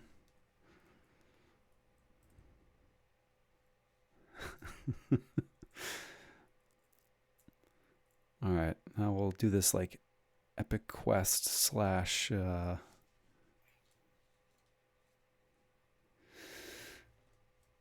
Ceaseforge showdown. Let's see how we land here. Man, just forever on Fight to the End. That's bananas. Like blown away. Yeah. Okay, so readies and fights. If I'm haunted, it gains If you're skirmish. yeah, if you're not haunted, it will not gain skirmish. Okay, cool. That's okay. But I'll still Pyro Splash. That's fine.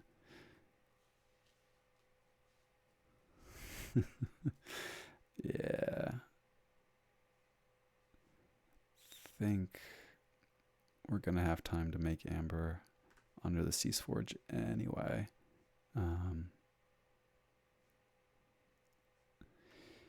So Hayden's gonna fight here.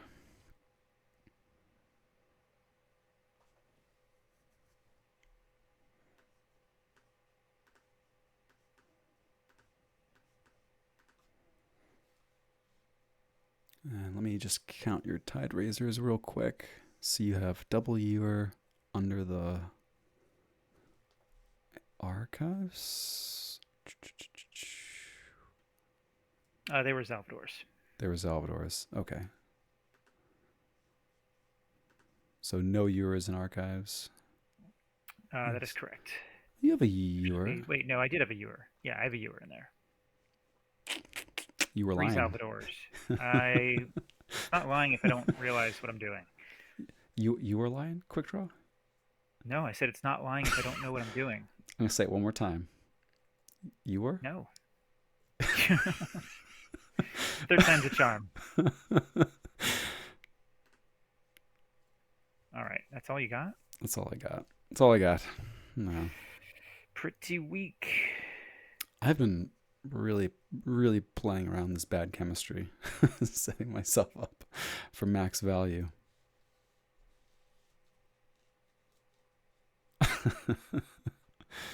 Who did you give the fight to the end to? Hayden. Okay, well Hayden's gone. So Yeah, and didn't get perma skirmish anyway.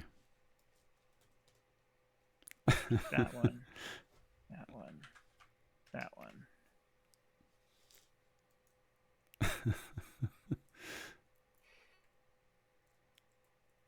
And Ceaseforge, Valmart, nice, nice. Unity or Discord to Valmart again. All right, so we're not forging. Cool. Cool, cool. Where's your beanstalk, man? Oh no, it's a good question. Permish? Skirmish?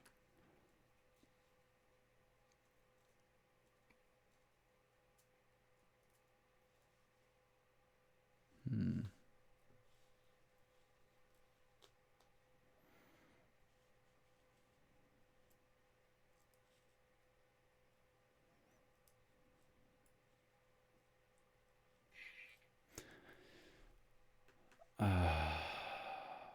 Tempting.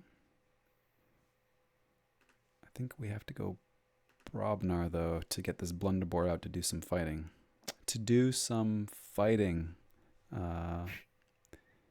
And yeah, we're still going to fight that one. Play out the Blunderbore. Yeah. Hmm.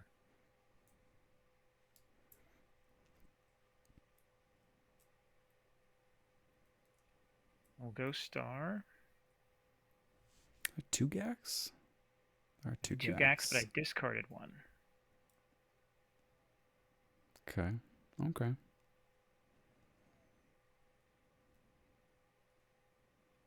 Reaps with Hawkins. Discards Hawkins. Biome Discovery. Ooh, nice.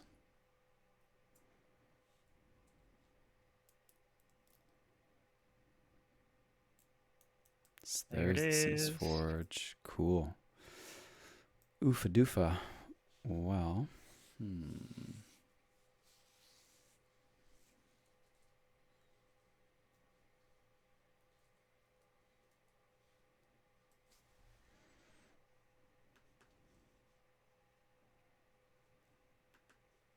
Don't need that.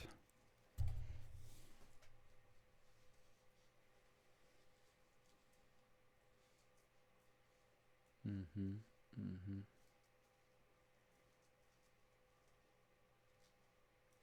Okay. Cool.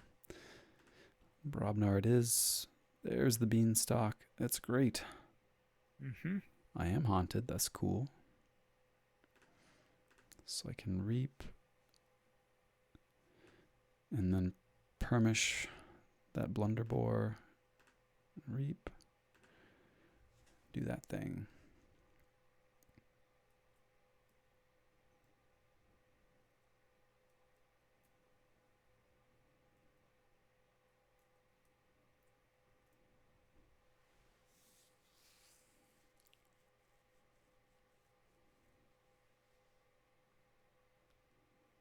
Hmm.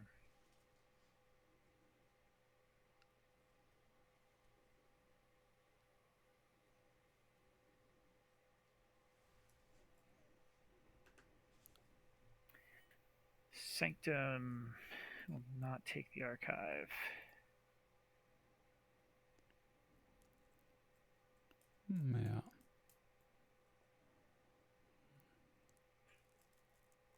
That's pretty good.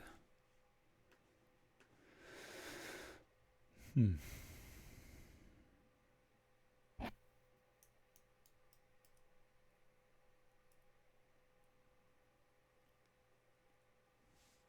Sure. We'll take the modular exoskeleton. Call Star Alliance.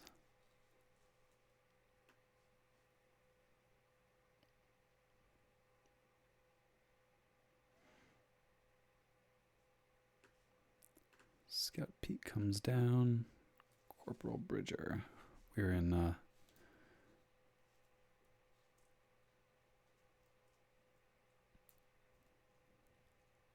borrowed time here.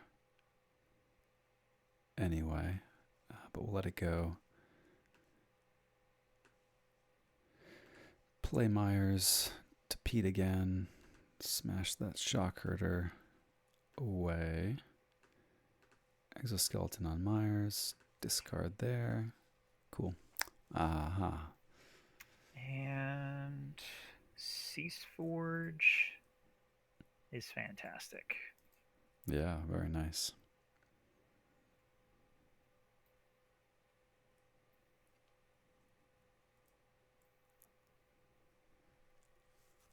All these beautiful 2 armored creatures. I love them Nice. very much. They're beefy. There it is. Beefy Duders. Let's see, how many? GG. 1, 2, 3, 4, 5, 6, 7, 8. Okay, I could have killed one. I don't know. I still feel okay about not fighting into the sanctum before, though it gave you, I guess, some breathing room to play the Strange Ordination. Strange Ordination. Yeah. I alternatively could have just played 2 looter pillages last turn, Mm-hmm. so it would have been 1 less amber. Um, I don't know if it would have made a difference. Yeah, I did yeah, hold the Cease Forge. On the turn that I played the Valmart, because I think this deck's all about just holding you off keys yeah, and yeah. playing the Unity or Discord to replay the Valmart and keep you off key for a turn. Give me an extra turn of trickle down. No, timed it really well. Timed it really well. Yeah. My let's see, what was I digging for there? You were out of range. Pentacorder was the last thing I was reaching You would have for, needed Pentacorder plus a capture, plus a capture. Yeah, which I which I'm didn't not have. sure if you have one. Yeah. Mm-mm. No, not unless I have an upgrade with capture or Doesn't look like it. Myers to get me into one. Yeah. Yeah. Nope. Yeah, I wanted to keep an empty board as well, just because of the Blunder Bore. Oh yeah, for sure. And I wasn't gonna be able to flip fast enough to find Memorialize the Fallen. Um, I was very happy to see that go early. that was interesting. I had the choice between Memorialize the Fallen and Kangafant, and at the time, I would have been chaining myself with Memorialize, and you had a large board. Um, I You was could have taken it back with the look what I found. I could have taken it back, but look what I found too. Yeah. What did I take back instead? I took back Amber Storm, mm, which I don't think that worked out for you. didn't work out great. No, I was between the Amber Storm and actually the Waste Knot. Um, I don't know if I had a good reason for not taking Memorialize. I considered it at the moment, but I don't remember why I chose not to go with it. It's Hmm. probably better to just take it and then hold it. I mean, for sure now it would have been nice though. I don't know. Hard to roll back and see how it would have played out with the extra chain in the mix too. Yeah. Uh, like I said, that was actually a lot closer of a matchup than I expected. Mm. I'm pretty pleased with how the woman played here. It's pretty cool that I can just call this deck the woman. Um, the woman who vanishes from the alley. Yeah. Um, yeah, it seems solid. It's got a lot of ways to keep you off keys and take advantage of that. With the bring low as well, the Cease Forge, um, the Valmart trick, which I was lucky that they came together that game. But yeah, it's a pretty good deck, and I think Viator's pretty good too. And I found playing it that there were definitely more little nuances to it than I think I expected at first. There are nuances. I don't know if they're overshadowed by how the Brobnar can play out. Um, True. uh, but I agree with you there. I don't know that I played it terribly well. Um, I but did have a the time game mm-hmm, two where I did not use the Cauldron. I'm not sure if you noticed that. mm-hmm. Because the Memorialize was one of the last three in deck, and I just needed to draw it. Yeah, I find myself holding off on Cauldron when I'm either close or even if I just really don't want to tuck a giant into the Cauldron when I want to Hmm. be beanstalking it. Um, Yeah, so that can happen. and that seems like a good adaptive card. Cauldron does a bit. If you have a lot of things that you're like really needing to find, I think Cauldron is, something you kind of pass over more often than I think. I can see it. I don't. I mean, it's definitely small ball value, which is nice when it's also kind of like meaningful differences. Yeah. There's a Uh, lot of dangerous random plays in there. there are dangerous random plays. You can oops and rage a bunch of dudes of your own. You can stun a whole Stun. bunch of your stuff. You can Uh, Omega. you can omega. I did not do a good job of mixing up my battle line to to work around stunning. Yeah. Um, or Um, you can till you the can earth. Yeah. you can till the earth. I was gonna say too. Yeah. You can memorialize, Mm-hmm. which may not always be a good thing. Um, yeah. So, what about the chain bid? Was six your highest? I let's see. If you went seven, yes, I would have passed. Mm-hmm. Yeah. Yeah. Interestingly, this is the first time I've played an adaptive game where I think if I were in your shoes at six chains, I think I would have gone second. Sorry, one more time. At six chains, you would have gone second. As you getting the choice to go first, I Mm-hmm. think at 6 chains, I think I would have chosen to go second if I were you. Really? Because I think that deck specifically has ways of just like bursting on turn one, even with a 5 card hand, that I think the turn one play against the guaranteed or near guaranteed empty board, I think is pretty clutch for the Brobnar. Hmm. I can see that. That's why game two I was like pretty okay going second. Because I was like, if I just draw like the Cacophonous Riot or a Shock Herder and another Brobnar creature like or the Beanstalk, like that's a huge first turn if I'm going second. But if I'm going first, it really neuters it. Yeah, yeah. No, I see what you mean. That's cool. I hadn't really thought about it like that. I don't think I'd played an adaptive game like that before where I was like, I actually want to go second with this deck. Hmm. So Yeah, the Brobnar can connect a lot better, or can really connect well against an empty board. And yeah, going second, you can line that up. Hmm. I yeah, hadn't thought about it. That's a good point. Yeah. How many cards are you going to draw? Would you change your decision if it meant you wouldn't shuffle otherwise? Oh, what was that in reference to? One star peeps. Um,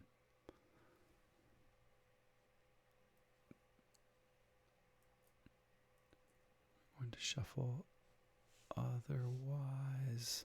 I'm not sure. Not sure what we were referring to here. Um, maybe. Yeah. the Cauldron.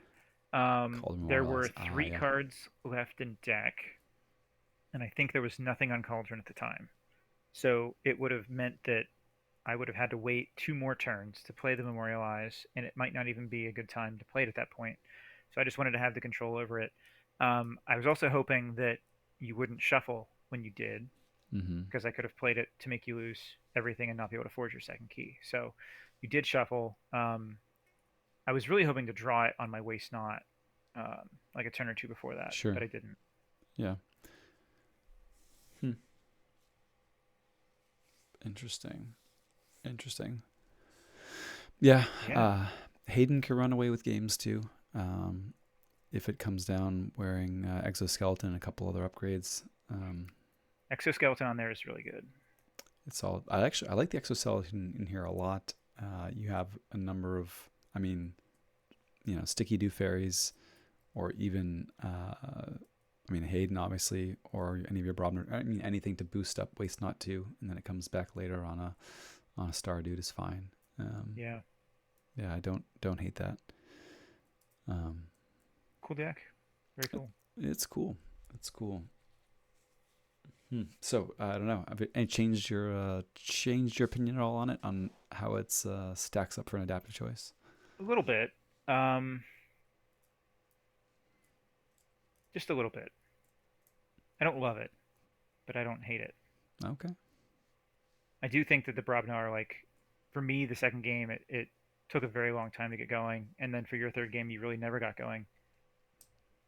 So compared to the first game, where you Yeah. had 8 amber on first turn, Yeah. and it was still a close game, game one, even with that 8 amber head start. Yep. I I was literally one Sanctum card off of winning in game one. If I had 5 instead of 4, I would have had it. Mm-hmm. So, Still close. Yeah. well, that was a good one. That was fun. We should play adaptive every week.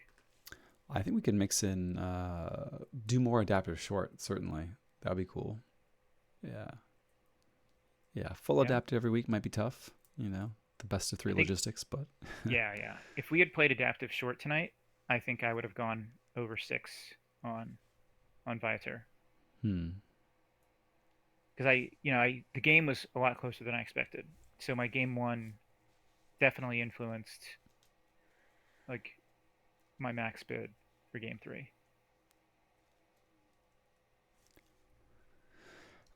Hmm.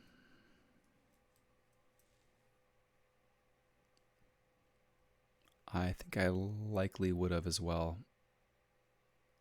Maybe maybe as high as 9. Let me see. I never actually counted the pips. Um, the woman has 11 pips. And then you've got 4 steel on play. Double Hawkins.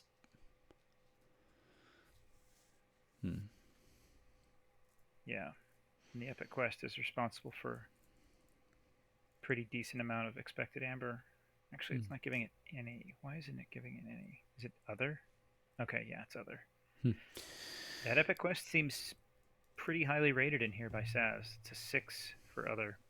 Well, you have tons of knights. You What, do. 8 knights? Yeah. No, 8 knights. Yeah.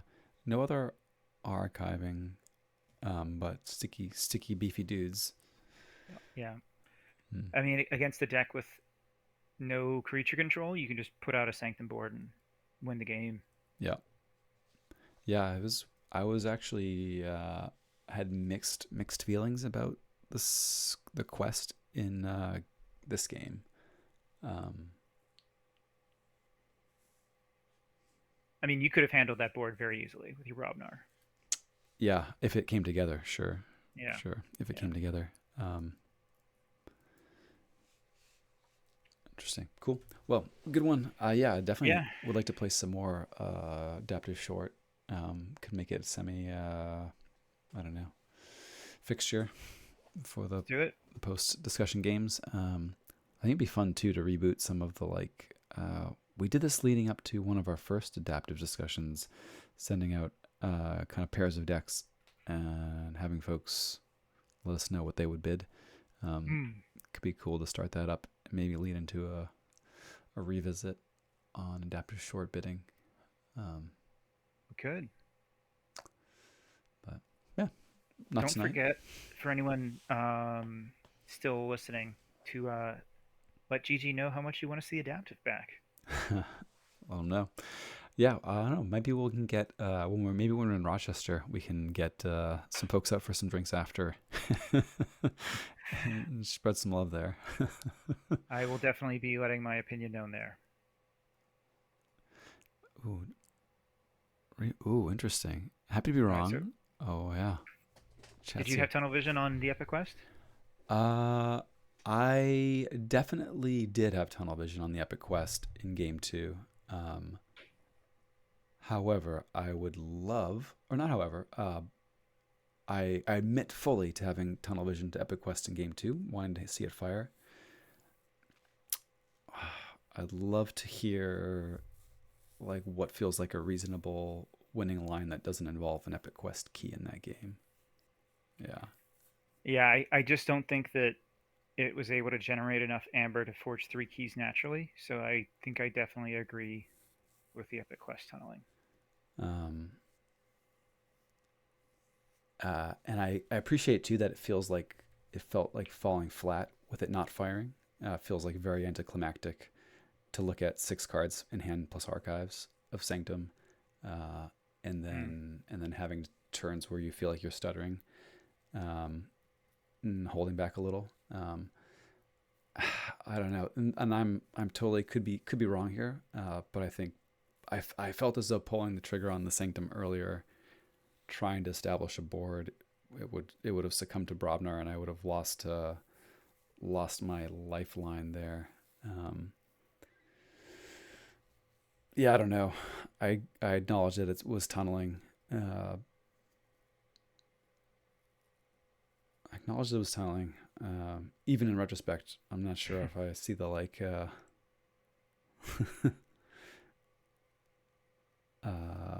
See what was like. What was the alternatives? Yeah, and maybe that's the definition of tunneling. So I'm all ears on like what the alternatives were. I There guess. you go. Yeah. Um, Yeah. well, all All right. right. Cool. Let's call it a night. Good game. I won my annual game on stream, There you go. We just so need to I'll play see y'all again. more adaptive quick draw. You're in your I guess element. so. Look at that. I maybe I'm good at this. There you go. All right, folks. Thanks for hanging out. Signing off there. See you around the lab. Yeah.